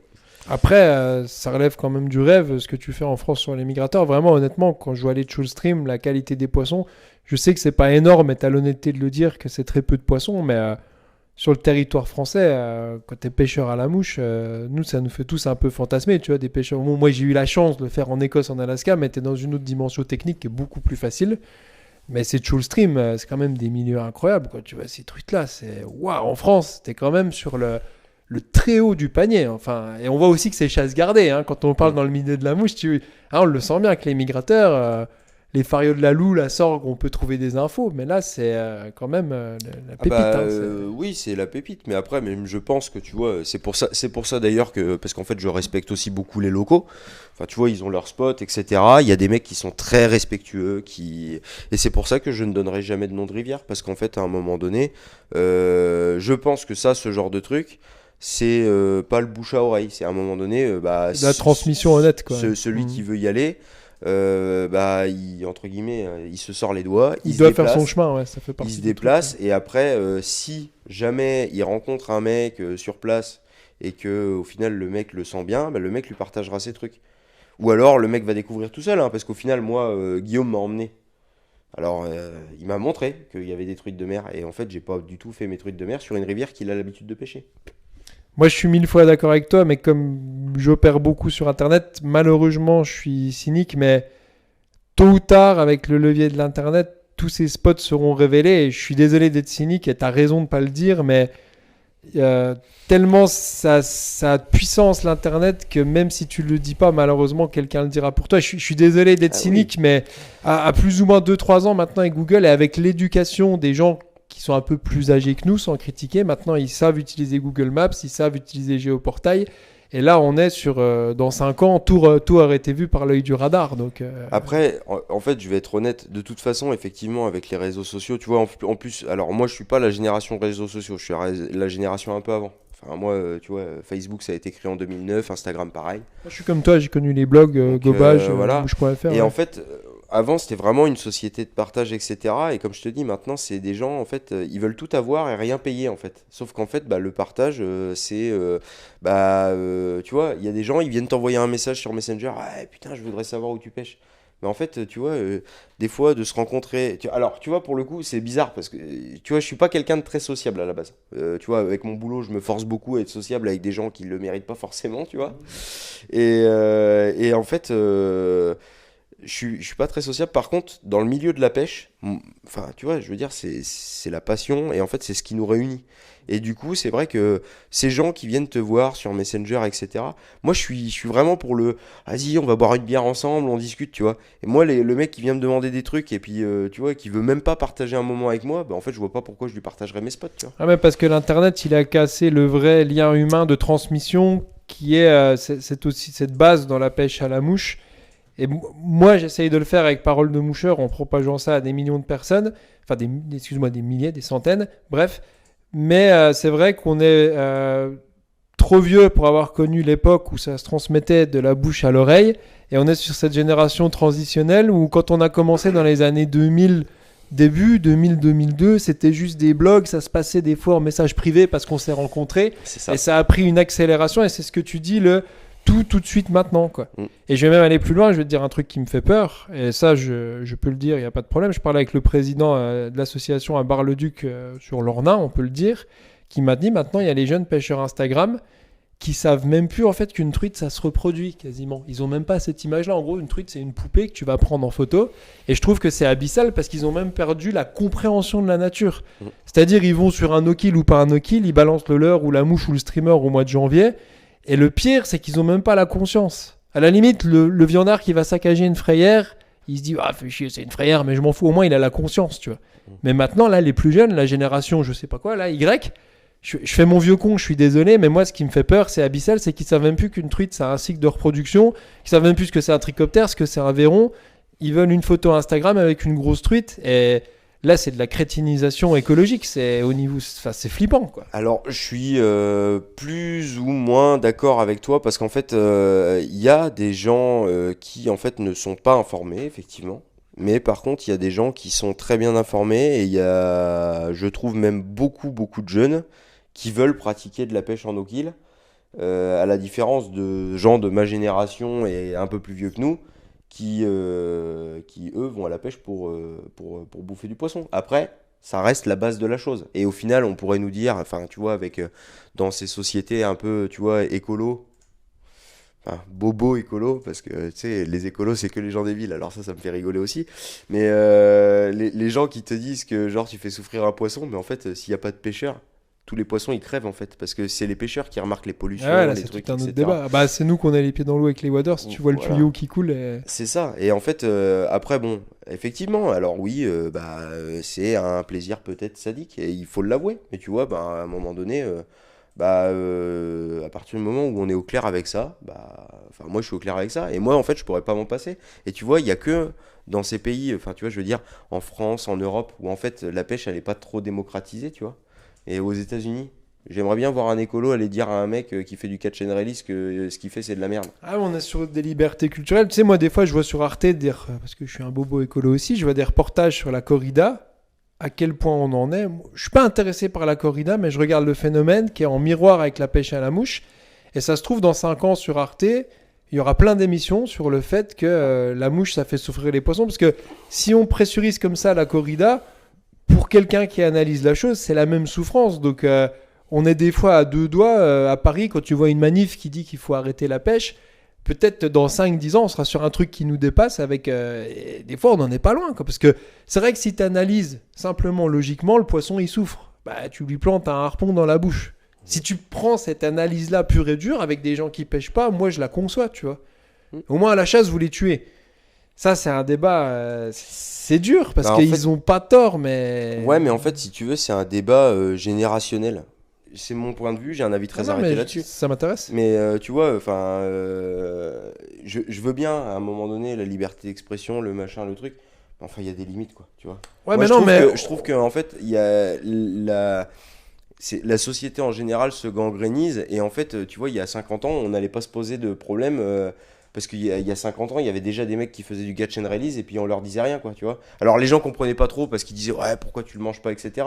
Mais jamais ils allaient dire hein, tu fais souffrir le poisson, quoi, tu vois. Ouais, mais moi j'ai une approche plus pragmatique vis-à-vis de ça et on a des armes pour se défendre. C'est-à-dire que moi, un écolo radical qui me dit tu fais mal au poisson, moi je lui dis mais j'ai un droit au poids des traditions. C'est-à-dire qu'on n'efface pas une tradition de corrida ou de pêche à la mouche sur un claquement de doigts en un C'est ça. jour. Et ça, je pense que c'est une vraie arme qu'on a de défense qui est légitime et respectable. Il y a des cultures humaines qui sont ce qu'ils sont. J'en sais rien, ça peut être du chamanisme, du vaudou, de la pêche à la mouche, de la corrida ou de la chasse, mais qui on est pour décider sur une tradition qui existe depuis 2000 ans, qui est née aux confins de la Bulgarie, pour se dire, moi je suis à Paris ou à Lyon et aujourd'hui j'ai décidé sur un décret que la pêche à la mouche fait souffrir les poissons. Tu peux pas ignorer un poids de tradition comme ça. Ouais, tu Alors je peux suis un peu vieux con, mais c'est non, pas, mais c'est pas en fait, possible. tu peux pas l'ignorer, mais en fait, faut pas oublier que la communauté pêche à la mouche ou la communauté française de pêche, enfin, tu vois, je veux dire, on est 1 million. On est 1 million. Il y a 67 millions d'habitants en France. À un moment donné, si tu as 67 millions contre 1 million. Ah, t'effaces pas des centaines d'années de Ouais. culture comme ça. C'est aussi un argument qui tient. À un moment, oui, le mal du poisson, mais c'est une culture que tu peux pas éteindre comme ça. Il faut un pourparler. Tu peux pas éteindre quelque chose comme la pêche à la mouche ou la corrida en un décret. Alors oui, la pêche, c'est comme ça. Mais en fait, ça a toujours été et ce sera toujours. Et en fait, je vois pas pourquoi est-ce qu'on nous interdirait de le faire, sachant qu'en fait, si on n'est pas au bord de l'eau, bah en fait, tous nos poissons, ils vont finir par crever parce que l'environnement, on s'en fout, en fait. Bah, parce qu'un jour, une majorité de gens auront décidé que c'est plus de souffrance pour les poissons que de loisirs pour l'humain. Et malheureusement, l'argument, il se tient. S'il y en a un qui est passionné de pêche ici, comme toi, c'est moi. Mais à un moment, quand tu mets ça sur la balance sur un tribunal en 2032, c'est quoi ces méthodes barbares? Vous êtes le gang des barbares des poissons. Maintenant, on arrête ça. Et c'est un sujet qui revient souvent dans les discussions de pêcheurs. Et ça Ouais, fait mais moi, flipper, quoi. c'est un sujet qui me fâche. Et puis, en fait, je serais pas objectif là-dessus. Donc, je pense que ça, c'est un débat qui est un peu stérile, en fait, sur ce genre de choses. Mais c'est vrai que c'est des nouveaux débats qui arrivent les dernières années, que Ouais, même mais ça me à fatigue, nos moi. âges. Ça me fatigue parce que, tu vois, je veux dire, moi, là, pour le coup, je fais partie des gens qui voient vraiment la misère toute la journée. Et en fait, je pense qu'on a carrément autre chose à gérer que de faire chier un mec qui s'en va pratiquer sa passion, quoi, tu vois. Et d'ailleurs, en parlant de ça, pour finir la séquence, et après on passera vraiment au huchon, Donc tu es gendarme de profession Mmh. et moi ça m'intéressait de parler justement de la pêche à la mouche comme exutoire pour les gens qui ont des métiers comme toi, qui sont infirmiers, gendarmes, qui sont lourds émotionnellement. Et en quoi ça t'aide la pêche à la mouche vis-à-vis de ton travail, des émotions, tout ça Je pense clairement qu'il y a des fois, si j'avais pas ça, je pèterais un câble. Ouais. Ouais, j'en ai besoin en fait. Parce que ça me permet déjà de m'évader de, de mon boulot, tu vois. Parce qu'en fait, on a toujours la tête dans le guidon, même quand on est en repos, tu vois, on pense au boulot. On a des groupes de discussion où en fait, même quand tu es en repos, tu reçois des messages. Enfin, il y a, ouais, c'est particulier. Donc oui, moi, c'est vraiment un exutoire et ça me fait vraiment du bien. Et en fait, j'en ai besoin. C'est vraiment une soupape dont tu Ah as ouais, besoin pour... c'est une soupape. Tu vois, là, typiquement, c'est la période que j'aime pas trop, quoi, tu vois. Parce que, en fait, j'ai trouvé la pêche du huchon l'hiver parce que bah, ça me permet de prolonger un petit peu. Si j'avais le budget, bah, j'irais en exo, tu vois, prendre un peu le soleil, etc. Parce que là, tu vois, bon, bah oui, on n'a pas eu de pluie de l'été. Mais là, ça fait 6 mois qu'on prend. Enfin, j'ai l'impression que ça fait 6 mois qu'on prend de la flotte tous les jours. Bah là, on est dans la mousson, là. Ouais, et en fait, tu vois. Non, mais c'est la mousson maintenant, il fera 40 degrés au mois de juin, là. Ouais, c'est ça, mais tu vois, et en fait, ouais, ça devient compliqué. Et puis en plus, c'est vraiment des périodes qui sont compliquées. Tu vois, moi, j'habite loin de ma famille. Non, puis t'es aussi dévoué dans ton boulot, si t'as choisi ce métier aussi qui est de Ah oui, passion oui, de c'est gendarme. ça. Des fois, t'as besoin d'exutoire. Moi, je sais que j'ai des clients qui sont infirmiers qui des fois m'envoient des messages. Je me souviens, pendant le Covid, ils m'ont dit ouais, continue de me faire rêver avec tes mouches et tes interviews, tout ça. Tu vois, ça me touche. Et c'est vrai que c'est des passions fortes qui aident. Et moi, je le comprends totalement. Il y a beaucoup de gens qui nous écoutent qui ont aussi des métiers difficiles où la pêche à la mouche, entre guillemets, ça sauve des vies aussi. Enfin, t'as besoin de ça, quoi. Moi, je te comprends totalement. Alors, moi, je pense réellement qu'en fait, après, voilà, il y a des gens qui comprennent pas, les gens qui ont des passions. Nous, on a des passions qui sont très prenantes, mais par exemple, il y a des gens qui font de l'équitation, c'est très prenant aussi, tu vois. Mais en fait, moi, je conçois pas un monde sans passion. Parce que clairement, moi, j'aurais pas de passion. Je pense que, enfin, tu vois, je veux dire, dans le monde dans lequel on vit aujourd'hui, faire ce que je fais comme métier, c'est pas évident. Des fois, une passion, quand on va très mal, c'est ce qui tient, en fait. Bah, je suis Et d'accord si on avec nous toi, ouais. supprime ça, je pense que en fait, on va créer un monde pourri qui est déjà, à mon goût, un peu trop pourri, quoi. Ouais, ouais. Bah, je te remercie pour ce témoignage. Ça intéresse souvent beaucoup les gens aussi, la vie privée et la passion. Maintenant, on va faire une petite pause technique, puis on revient pour une vraie bonne partie intéressante sur le huchon. Amis pêcheurs à la mouche, on est de retour avec le meilleur sujet de la soirée. Donc, je vous donne un indice. C'est ma nouvelle moustache, c'est ma nouvelle perruque.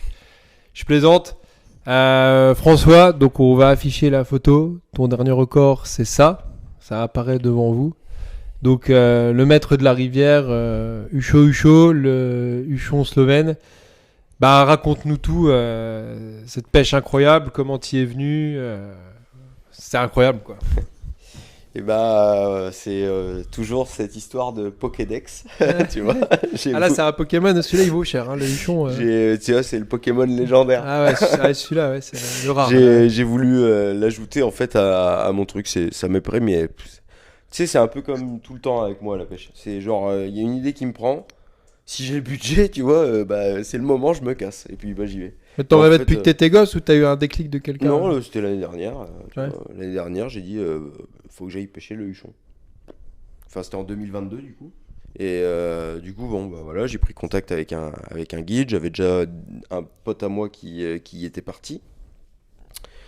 Et il m'a dit, ouais, machin, le guide est sympa et tout. Donc j'ai contacté le guide, donc Rock Lustric. Le fameux reclus strict. Voilà, c'est ça. Fly Fishing Slovenia. Et du coup, il m'a calé sur une période. Donc on y est allé. Donc je m'attendais à ce que ce soit une pêche difficile. Mais en fait, c'est pire que ça. Un truc de maso quoi. C'est une pêche d'acharné. Voilà. C'est de l'acharnement en fait. C'est vraiment. Tu bats beaucoup de terrain, tu marches énormément, tu pêches un spot pendant 20 minutes, après tu refais 30 minutes de marche pour retourner à la bagnole, tu revas sur un autre spot, tu te retapes 15 minutes de marche. Ah ouais, tu c'est vraiment repêches, aussi de la bagnole Ah ouais, entre ouais. deux poules. Il faut vraiment cibler. En fait, ça dépend. Après, ça dépend des rivières, mais en fait, les rivières, on pêche vraiment des rivières qui sont très grandes. La Sava Boinka, qui est en fait une rivière moyenne, c'est vraiment, tu vois, quasiment une des plus petites que j'ai pêchées, quoi. Ah ouais. Après, tu pêches la Grande Sava, la Carca, tu vois. Ouais, là, tu peux dire les noms sans problème, parce que c'est tellement connu et vaste que... Ouais, c'est pas tout le temps connu, mais de toute façon, je peux dire les noms parce qu'en fait, les trois quarts des rivières que j'ai pêchées, tu peux pas y aller sans le guide, en fait. Ah ouais, Ouais, voilà. c'est intéressant ça. En fait, donc en Slovénie, il y a des portions publiques et il y a donc en fait des portions de clubs. Et en fait, pour avoir accès à ces portions de club, tu es obligé de pêcher avec un membre du club. Et pour être membre du club, il faut faire entre 150 et 300 heures de travaux d'intérêt généraux pour le club pour avoir le droit de faire partie du club et être membre. Ça, c'est intéressant comme Donc en fait, gestion, c'est ouais. pour ça qu'il y a quasiment que les guides slovènes ou les locaux qui arrivent à avoir Des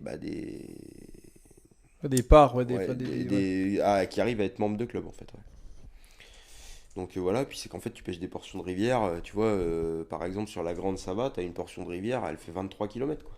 Putain. Donc en fait, les poissons se tiennent dans des poules, c'est vraiment les zones profondes de la rivière, et en fait, t'as un pool, et en fait, en général, dans un pool, tu peux avoir 15 huchons quoi.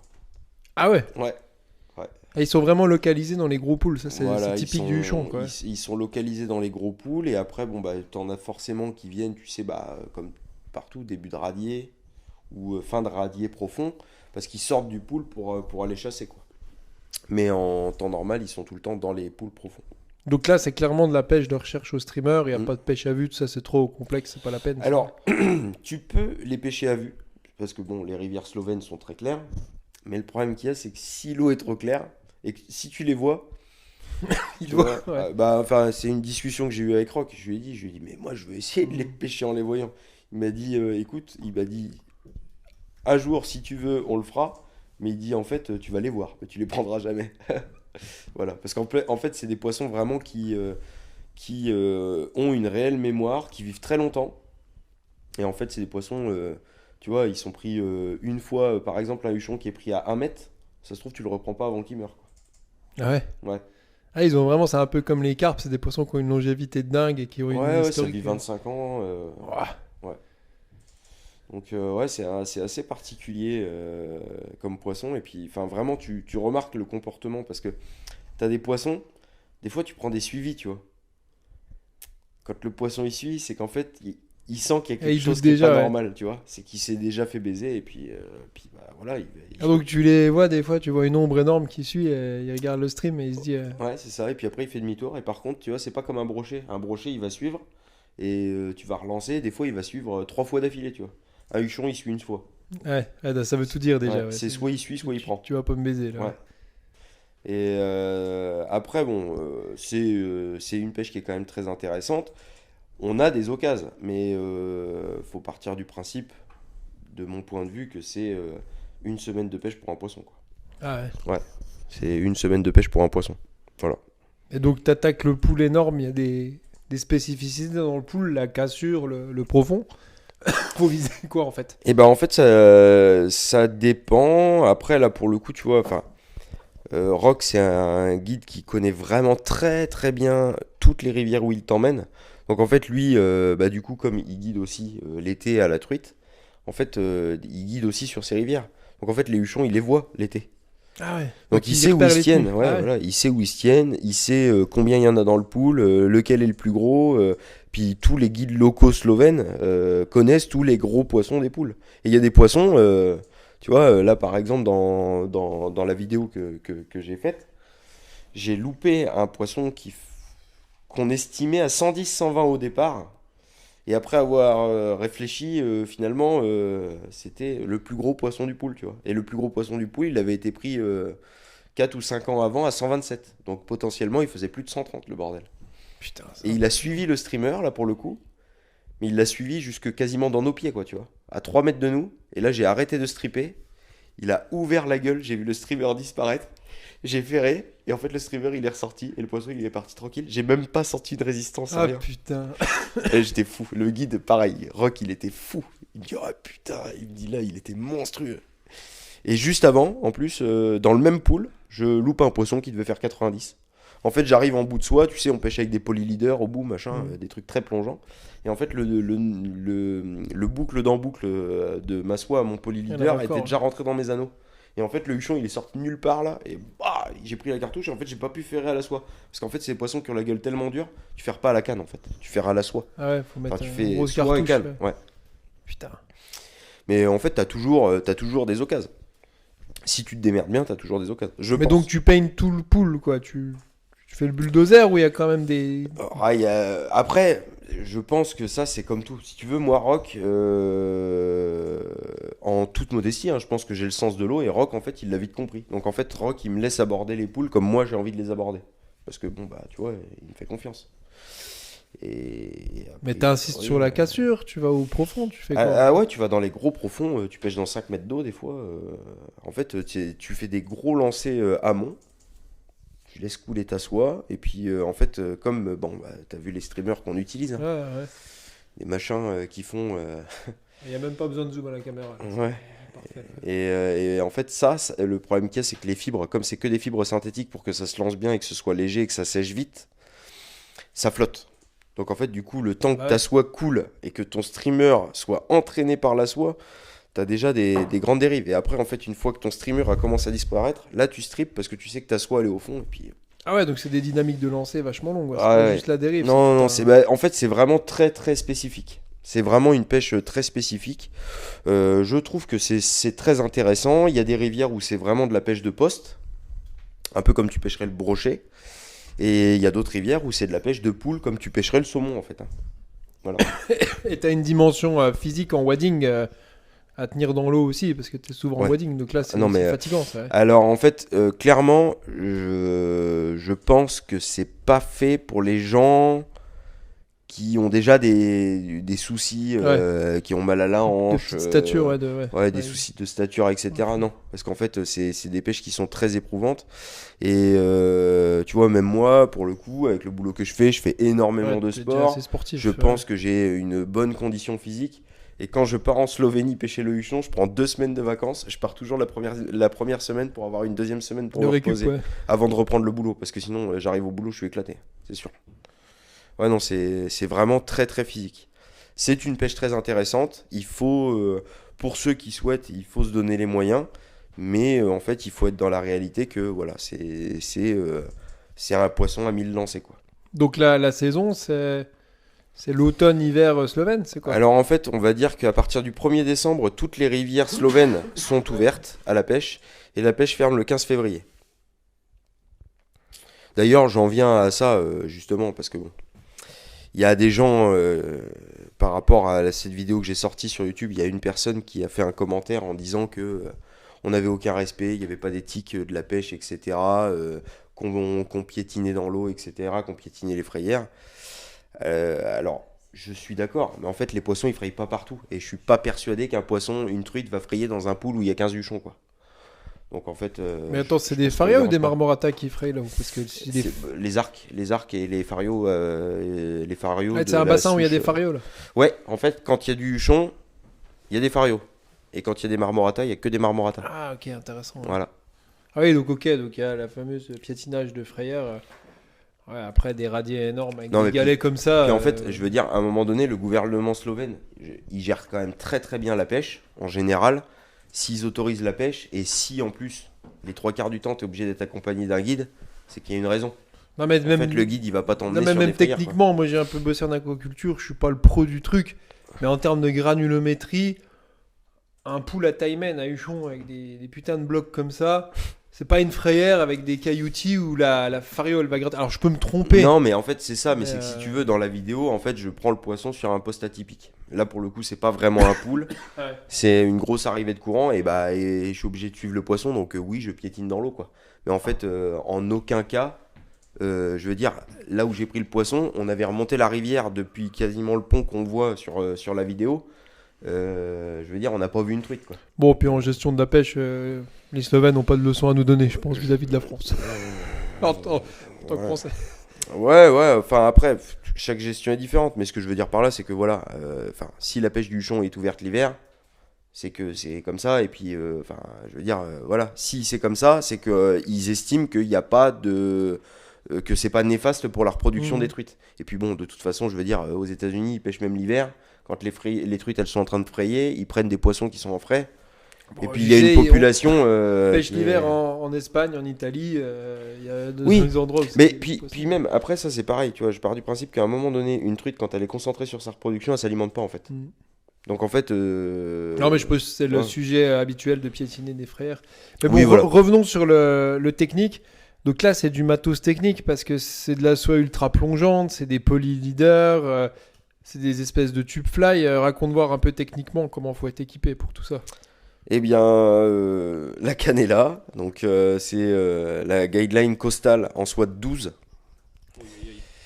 SWAT 12 avec un moulinet Vosso. Donc le Vosso, en fait, c'est le moulinet avec le frein le plus puissant de chez Guideline, qui est traité mer. Et donc là, c'est un moulinet 7-9 parce qu'en fait, à la base, c'est un moulinet que j'utilise sur une SWAT 9 et une SWAT 10. Et là, du coup, voilà, on pêche en SWAT 12 parce que il faut les lancer, ces streamers. Putain, ouais, SWAT 12. Mais c'est limite du matos à tarpon, ça, presque. Parce que SWAT 12, oui, je pêche c'est l'équivalent tarpon, ça. Oui, je pêche le tarpon avec ça, ouais. Putain, SWAT 12. Ouais, puis il faut aussi avoir la... Bah, en fait, ce qu'il y a, c'est que, dans le principe, le huchon, c'est pas un gros combattant, en fait. Tu vois, les deux que j'ai piqués, au ferrage, c'est une grosse truite qui fait la machine à laver, tu vois. Ah ouais? Ouais, c'est vraiment ça. Sauf que quand t'as 20, 22, 25 kilos qui fait la machine à laver dans 50 mètres cubes, bah tu fais pas le malin, quoi. Ouais, t'as le débit aussi. Ah bah oui, ça crache. Hein. Ça crache. Donc en fait, t'as beau avoir une SWAT 12, t'es en quoi en général, on pêche en 40 centièmes. Tu le brides pas, le poisson, en fait. Tu le suis. T'as que ça à faire. Putain, et 40 centièmes, tu peux encore avoir des problèmes de casse, parce que là, on est... Ah oui, tu peux avoir des problèmes de casse, oui. Putain, sur du 40 centièmes.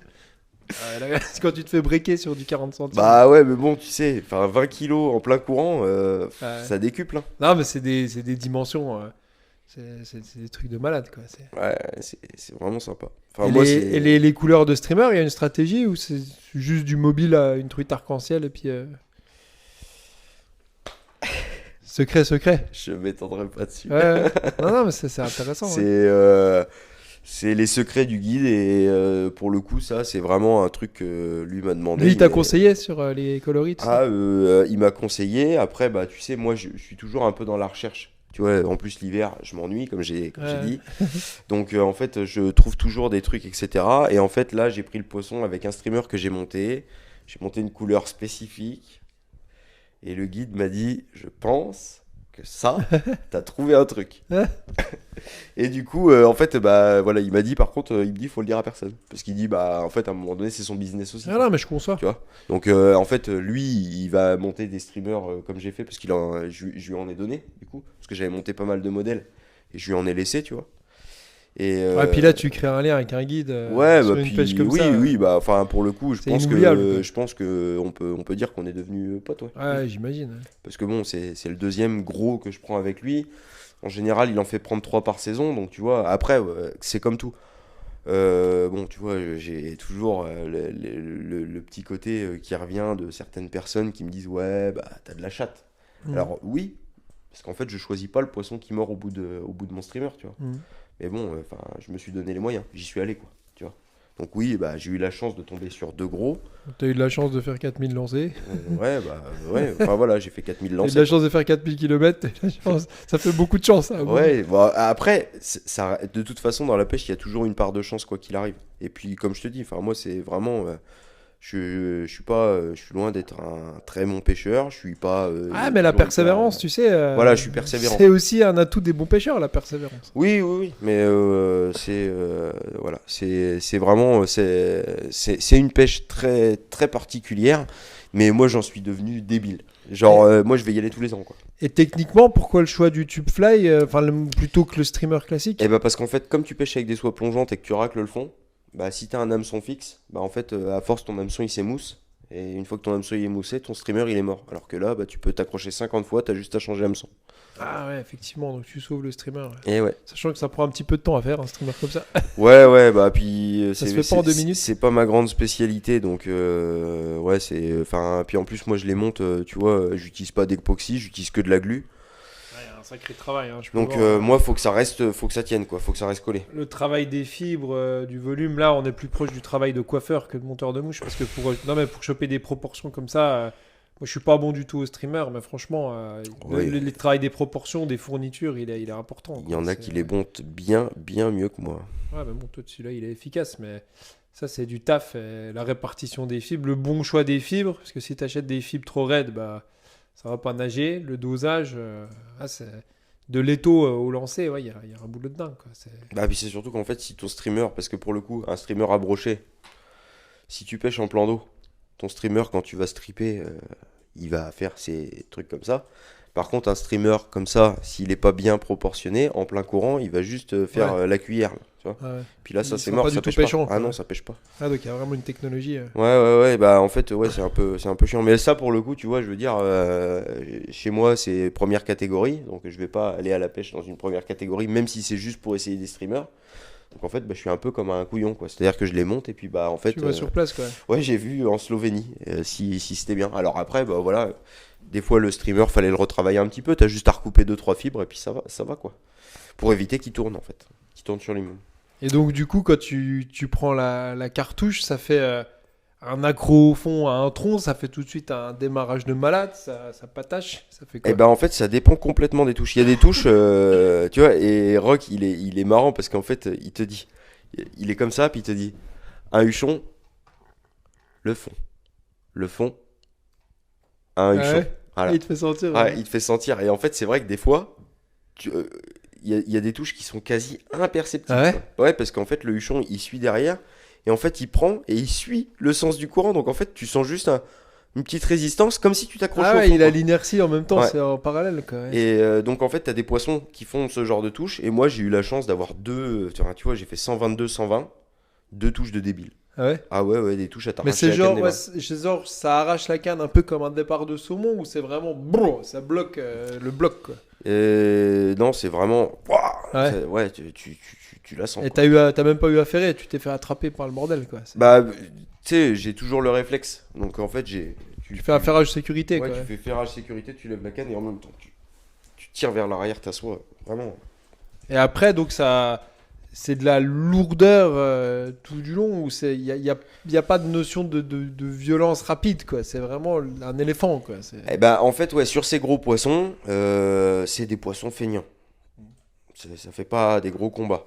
Par contre, je pense qu'un Ouais, poisson. c'est des paquebots, quoi. C'est pas des Formule 1, Ouais, quoi. par contre, je pense qu'un huchon de 80-90, Ouais. ça doit bastonner grave. Hein. Mais j'ai jamais eu la chance d'en toucher. En termes de rapidité, quoi. Ouais. J'aurais bien aimé toucher, c'est ce que j'ai dit à Rock, il m'a dit ouais, t'abuses quand même, t'as fait un 122, un 120, et il dit là, tu me dis que t'aimerais bien toucher des 90, bah je dis oui, je voudrais bien voir ce que ça fait, quoi, tu vois. Et ouais, alors bon, j'ai eu l'occasion sur un poisson de 90, mais comme je te dis, le nœud de raccord au polyleader est rentré dans la canne et j'ai pas pu ferrer. Et après, ça part pour 20 minutes, une demi-heure, ou ça se négocie quand même assez vite? Non, alors pour le coup, et là je suis très honnête, le combat du huchon sur la vidéo YouTube que j'ai publiée, Ouais, qu'on a mis en lien dans la description, avec en lien. Ouais. il est entier. C'est-à-dire que le combat, il a duré en tout et pour tout 4 minutes. Ouais. Mais par contre, en 4 minutes, j'ai descendu 500 mètres de rivière. Ouais. Donc, Ah, et voilà. puis t'as quand même une habitude de gestion sur les migrateurs, t'es habitué aux poissons violents, donc t'as aussi des méthodes que t'as de Ouais. bridage efficaces, quoi. Ouais, bah peut-être, mais après là, de toute façon, tu vois, quand t'as un poisson comme ça qui part dans le courant et qui se laisse en fait emporter par le courant, bah c'est comme si t'avais accroché un tronc d'arbre Ouais. en plein radier à Ouais. 50 mètres cubes, quoi. Donc, bah tu suis, tu suis et puis t'attends qu'il y ait un peu moins de courant pour pouvoir le mettre. Et du coup, dans ces grandes rivières-là de gravière, t'as jamais d'accro, ou je me trompe? T'as pas un arbre, t'as rien, t'as que Ah des si, galets. ah mais non, mais des streamers, t'en perds. Mais au fond, dans les galets, dans les arbres, dans quoi? Dans les galets, c'est que des galets. C'est que des galets. Enfin, hein. c'est des galets, puis t'as des roches en plein milieu, quoi. Ah oui, Des t'as fois, aussi des gros blocs, quoi. t'as un bloc Ouais. énorme en plein milieu, et puis Ouais. tu l'as pas vu, il est au fond du trou, et Ouais, puis... c'est pas des arbres morts, rien que des blocs, tu peux en laisser. Ah ouais. Ah bah là, Là, je pour sais péter plus, le 40 centièmes, t'es bien, là. Ah non, mais attends, là, en plus, enfin, voilà, le Rock, il utilise un fil spécifique, qu'on ne dira pas, parce En que... pointe, tu veux dire ouais, enfin, ce qu'il utilise, et au point qu'à un moment donné, je me suis accroché au fond. Non, mais Ton bras. c'est mon polyleader qui a pété. Ouais. C'est la soie qui a pété. Ah ouais, là, Ah ça ouais. veut tout dire. Quand même. Donc là, tu te dis, Ouais. ouais, tu peux tirer. Ta quand pointe, elle est pas dégueulasse. même. Ouais, c'est ça. Mais en fait, du coup, Parce que là, c'est l'enfer quand t'es accroché en 40 centièmes. Bah, puisque c'est qu'en fait, c'est que t'as une limite, si tu veux. Enfin, tu vois, tu connais bien, quand tu touches un gros poisson, t'as la limite où, en fait, effectivement, à 40 centièmes, même sur une canne comme ça, c'est un câble. Ouais. Clairement, c'est un câble. Mais en fait, le problème qu'il y a, c'est que si tu mets trop de pression Mm. et que le poisson il est piqué au bord de gueule, tu vas le déchirer et en fait, tu vas le décrocher. Donc en fait, il faut trouver vraiment le juste Tu milieu peux entre. pas non plus tirer comme un voilà. pourri en mode Conan le barbare, c'est pas non plus Non, ça l'idée. c'est ça.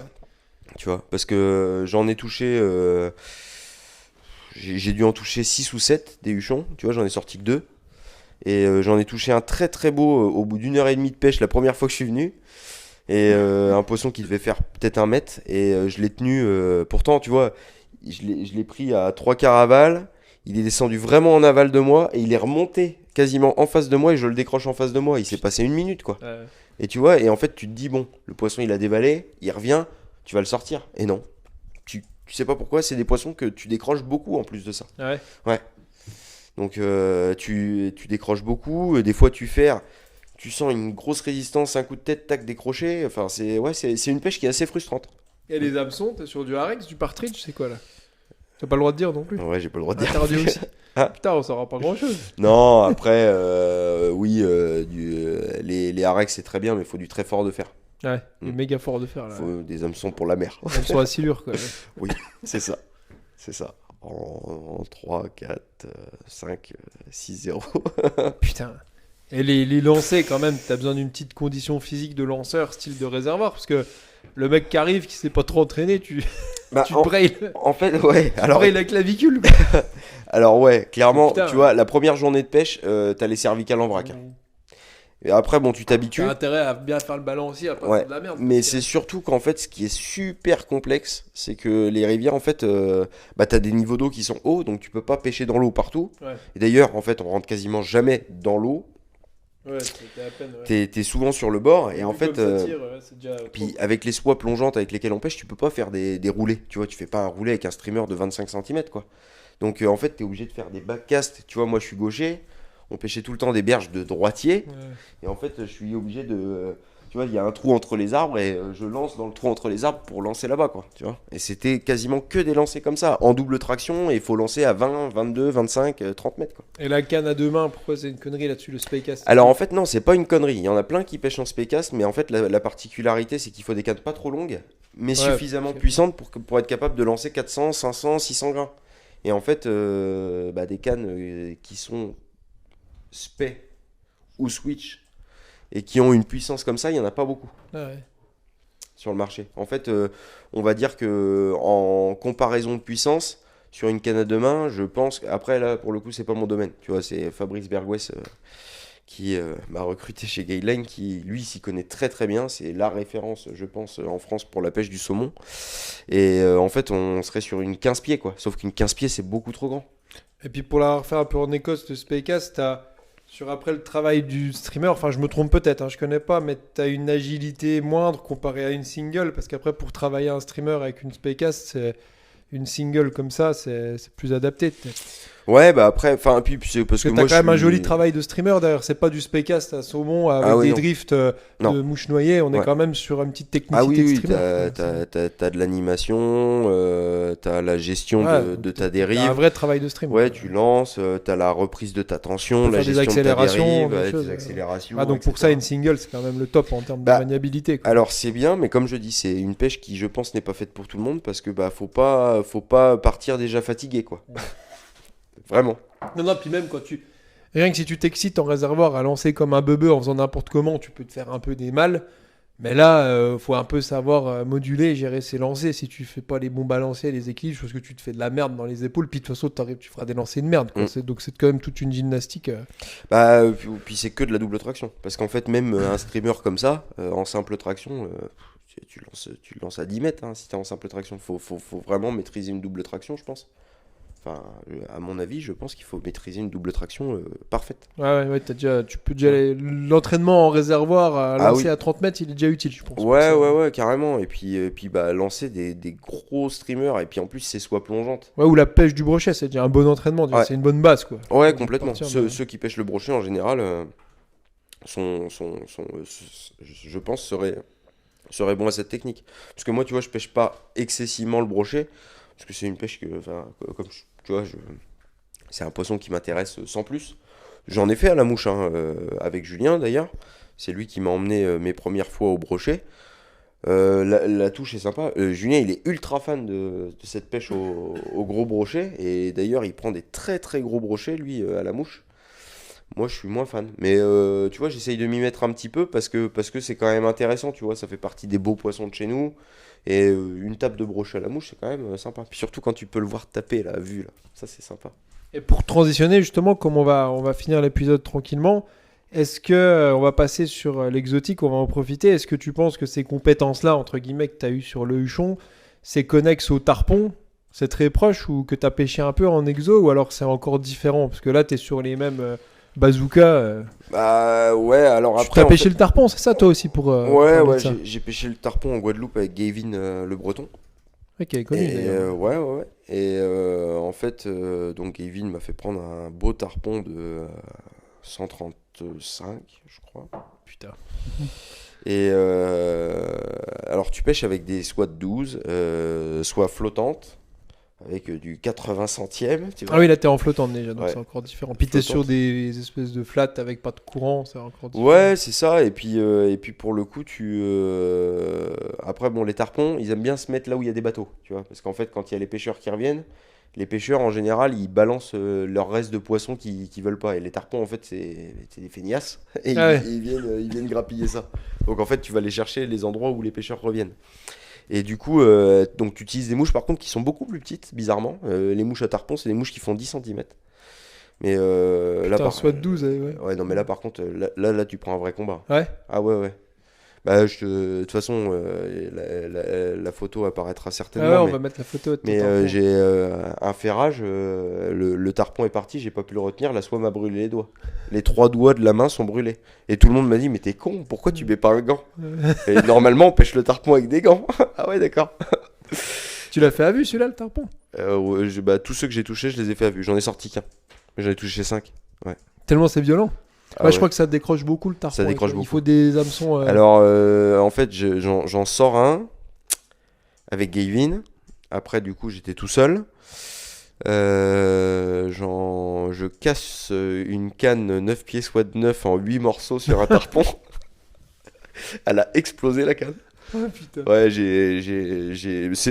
de ma faute, hein. C'est parce que j'ai mis trop de pression sur la canne, j'ai trop bandé la canne et en fait sur un poisson comme ça, en fait quand tu brides une canne basse et puis tu tiens juste le moulinet pour pas qu'il parte trop, quoi. Ouais, tu subis en fait. Ouais, tu subis. Et donc ça, j'en casse un autre qui me casse la soie. Et après, Ah, c'est le cauchemar. les 3 autres, je les décroche. Ouais. Ah, c'est la violence à l'état pur là. Ah ouais, non, mais là, en fait, les poissons de mer, on est Ah, l'exotique, ouais, complètement sur. c'est- Ouais, non, c'est. Ouais. Même un beaune, hein. J'ai pris un beaune de 62 ou 63 avec ma canne avec laquelle je pêchais le tarpon, avec un closer minnow avec lequel je pêchais les tarpons. Et là, pour le coup, je pêchais sans voir parce que c'était une eau un peu trouble, etc. Et je prends ce beaune qui m'a coffré le closer minnow. Et quand j'ai ferré, je suis en 70 centièmes, hein. Et le poisson, il m'a pris 30 mètres. Ah, le départ des bonnes fiches, c'est Ouais, hallucinant. Hein. ouais, ouais. Et tu te dis, c'est un poisson qui fait 62 centimètres. Quand tu trifouilles pas le moulinet là, tu perds des doigts. Hein. Ah ouais, ouais, ouais, ouais, c'est débile. Ah, et pourtant, vu l'expérience que t'as en rivière, c'est un autre monde. Là. C'est Ah non, mais troisième après, dimension là. après l'exo, franchement, on y prend vraiment goût. Après, Ouais. le problème de l'exo, je pense que c'est toujours vraiment la problématique de budget parce que là, déjà, tu es toujours obligé de prendre l'avion, faut aller loin. Ouais, C'est des toujours billets d'avion à pareil, 800, ouais. 900, 1000 euros. Après, derrière, tu as une loc, etc. Là, moi, je partais en vacances avec ma soeur et mon beau-frère, tu vois. Donc, bon, tu pars en vacances avec ta soeur et ton beau-frère, c'était pas que de la pêche. Donc, en fait, moi, je me suis offert un guidage avec Gavin pendant 2 jours, 2 ou 3. Et voilà, mais c'était vraiment parce que c'était les vacances, etc. Et après, en fait, j'allais à la pêche, tu vois, 1h30 tous les jours, quoi. Mais ouais, ouais, non, c'est trop génial. Ah bah écoute, on a fait un beau tour de tout ça. Franchement, c'est super de voir toutes ces choses éclectiques. Moi, je peux que te souhaiter encore des choses encore plus incroyables les unes que les autres. Des Taimen en Mongolie, des Machir en Inde, des Steelhead en Oregon. Je te le souhaite. C'est Ouais. la suite logique des choses. Il y a des trucs qui me vont très bien. Là, T'as des le projets à Dorado. venir qui vont se faire ou pas se faire. Tu m'as parlé de l'Islande, tu m'as parlé de quoi un peu là? Eh ben, Même là, si ça se fait pas dans les idées, c'est quoi? là, je vais faire l'ouverture en Slovénie cette année en avril parce que l'objectif c'est de prendre une grosse marmorata. Ok, là tu pars en mode grosse marbre. Ouais, en mode pêcher avec des streamers comme ça, quoi. Ah ouais, tu vas les attaquer là. Ouais, je veux essayer de prendre une très grosse. Voilà, un poisson d'1 mètre. Ouais, donc maintenant tu vas direct au stream. Ouais, tu te dis allez. Ouais. Mais comme c'est l'ouverture, etc., si les niveaux sont bas, je pêcherai au streamer le matin et puis après je ferai Ouais, de la nymphe à tu vue l'après-midi t'adapteras, ou ouais. de la sèche pour m'amuser, quoi. Là c'est ton objectif, là, Big Marmo là. C'est ça. C'est mon nouveau Pokémon sur le Pokédex. Et ça c'est sur Socha, on peut dire, c'est où? Là Ouais, ce sera la Socha, ouais. Parce que Ouais. après, il y a l'Hydritsa aussi. Mais là, pour le coup, c'est la Socha qui m'intéresse. Parce que sur la Socha, en fait, j'ai repéré un très, très, très, très gros poisson. Ah ouais, t'as un compte à régler. Ouais. Oui, oui. Ouais. Et j'étais avec Flo. Cette truite qu'on a vue, Ah mais les années-là, il te l'a pris l'année dernière, je l'ai vu. non. T'es sûr? Oui, j'ai eu Fred au téléphone. Il a tout ramassé ces années-là. Ouais, mais pas celle-là.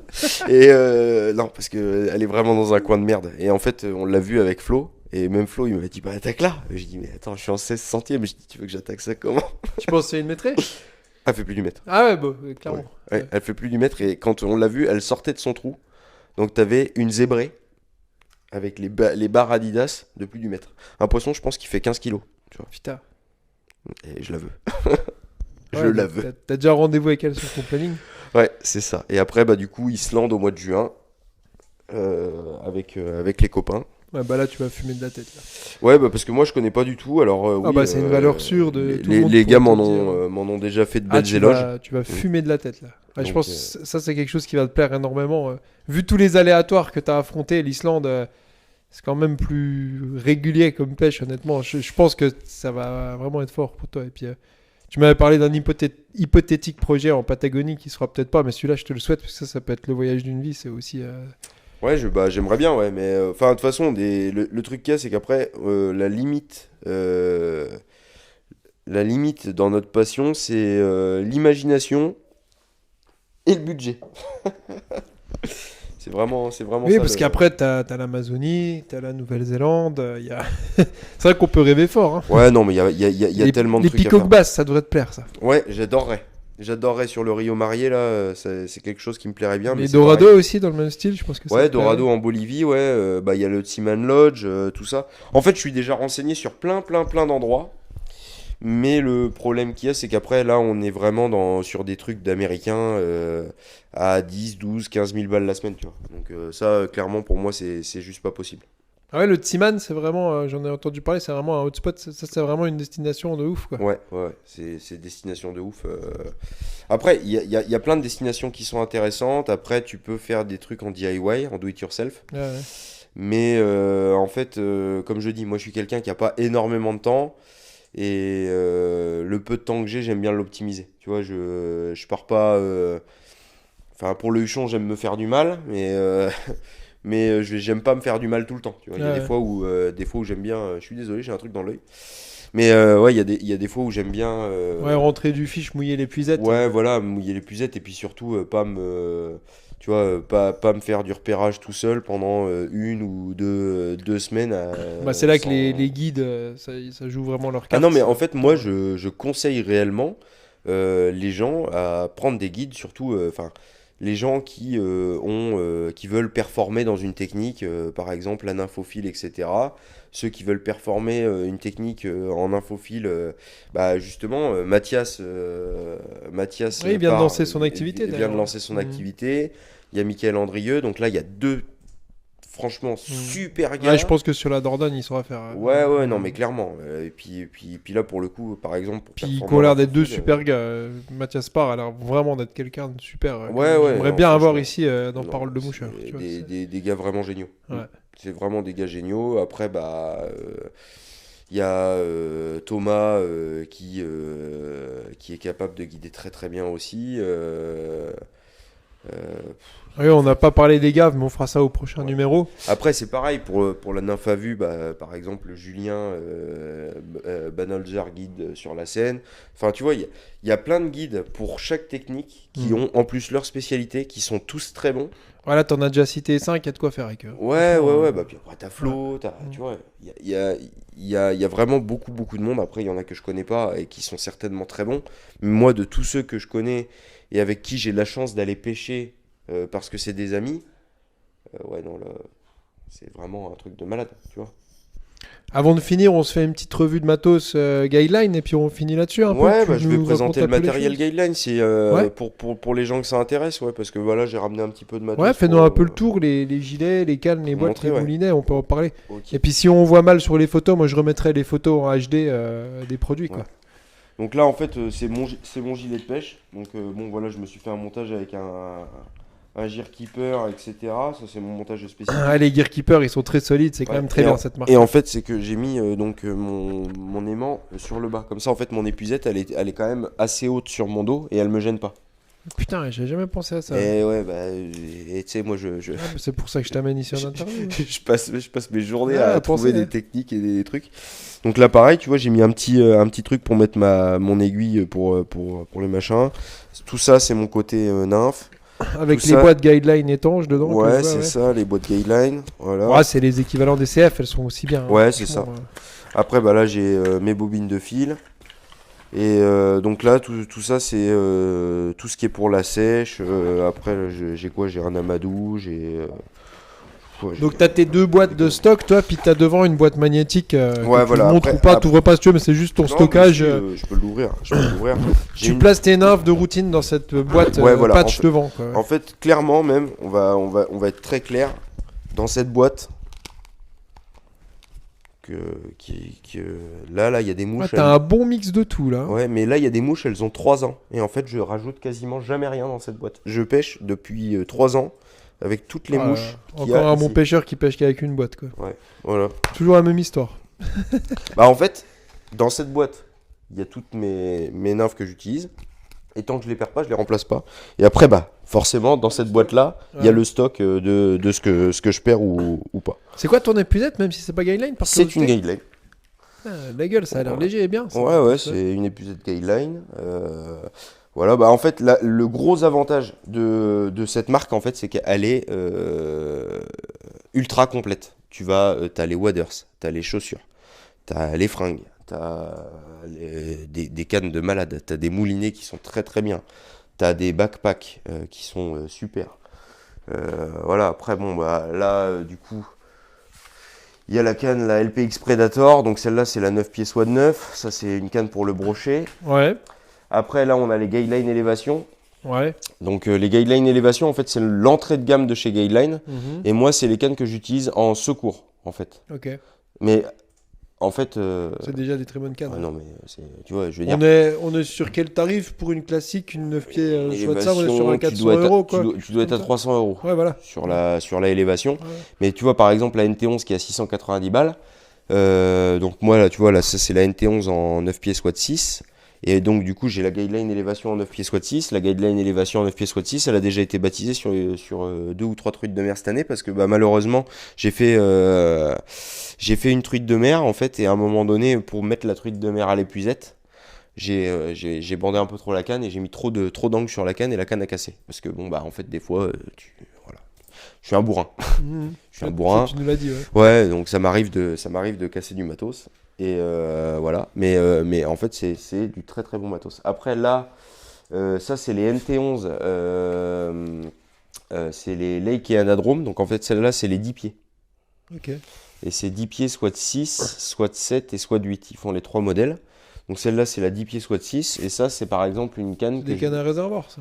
Ouais, au réservoir, mais surtout, moi, pour la Dordogne, pour pêcher au pompon, tu vois. C'est une grande canne en excuse-moi, SWAT oui, 6. à fouetter, oui, non, mais je pensais 10 pieds SWAT 6. Ah ouais, ok, ouais, peu d'Ordogne au pompon, ouais, avec SWAT 6. Ouais, ok. Voilà. Et puis bah après, là, donc, on a la NT11 en 9 pieds SWAT 6. Donc t'as ta canne à truite de mer, je Ouais, pense. avec le Vosso 6.8. Donc pareil, j'ai mis un Vosso dessus parce que bah, il me faut un moulinet avec un vrai frein, tu vois. Parce qu'à un moment donné, quand les poissons, faut les freiner, faut les freiner. La soie, c'est une guideline et ça doit être la troute.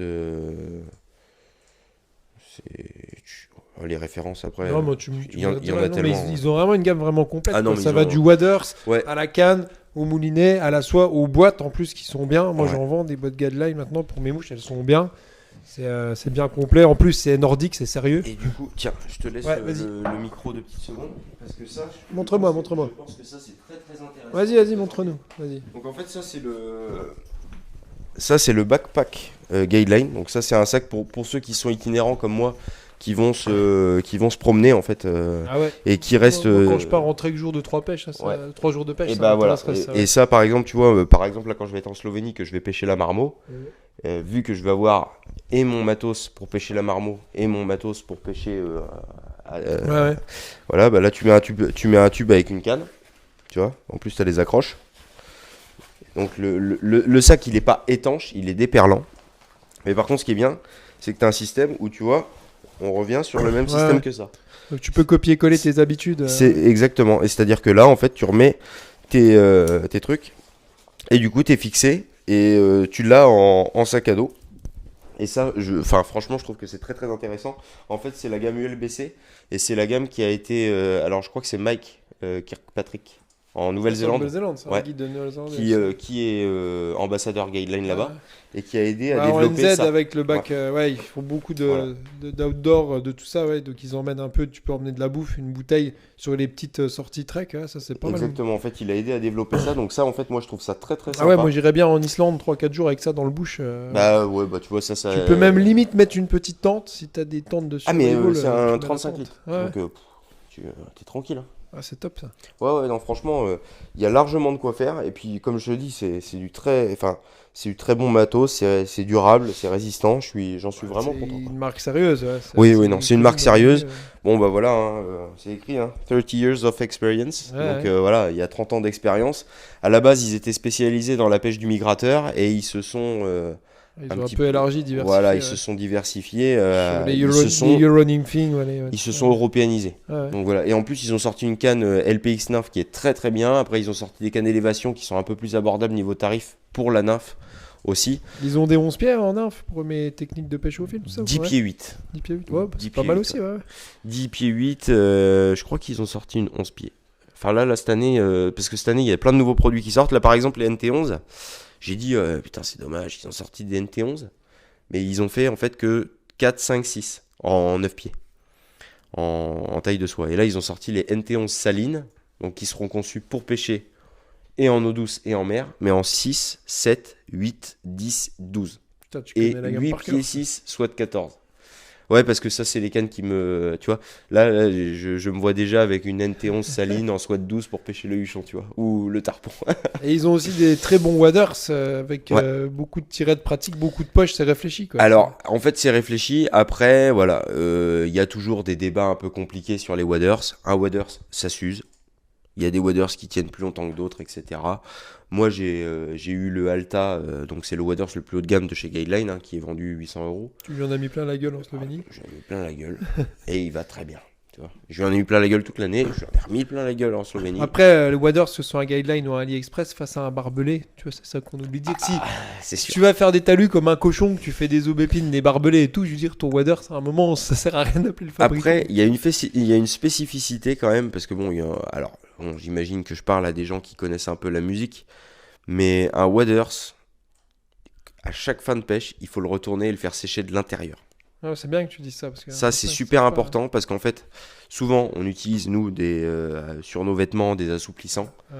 Et en fait, l'assouplissant mélangé à la sueur, ça rend le waders poreux. Donc c'est pour ça qu'il faut bien le retourner pour éviter de le faire Il faut aussi éviter de mettre des jeans ou des trucs abrasifs en dessous parce que c'est des trucs de c'est base. ça. Tu Moi, pètes tout, quoi. moi en général, j'ai un espèce de caleçon en laine là pour l'hiver.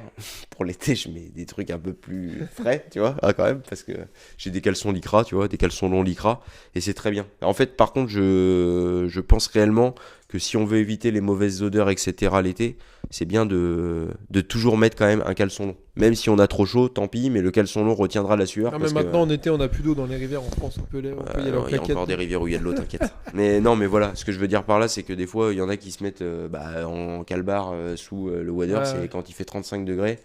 Si tu marches, déjà, tu vas avoir des irritations, et puis après, je te raconte pas l'odeur dans ton water. Non, puis plus champignons, sueur. C'est sûr que c'est pas hygiénique non plus. Mm. Ah, non, mais c'est des trucs de base à savoir parce qu'on parle des marques, mais c'est vrai que des fois. Oui, c'est- mais parce qu'en fait, je pars du principe qu'on s'adresse pas qu'à des gens qui connaissent le milieu de la pêche à la mouche Ouais. non plus. Quoi.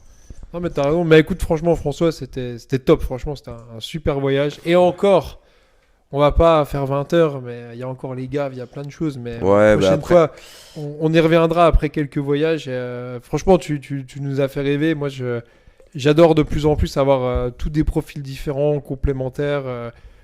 Pour moi, c'est un régal et je te remercie vraiment de nous faire voyager comme ça parce que t'es un moucheur voyageur. Et moi, j'adore ça et puis c'est que le début. Donc, je vous incite vraiment à aller voir la chaîne YouTube de François avec déjà son film sur le Taimen, excusez-moi, le Huchon qu'on a mis en lien. Donc, French Fly Fishing, c'est ça? Ouais. Instagram et YouTube.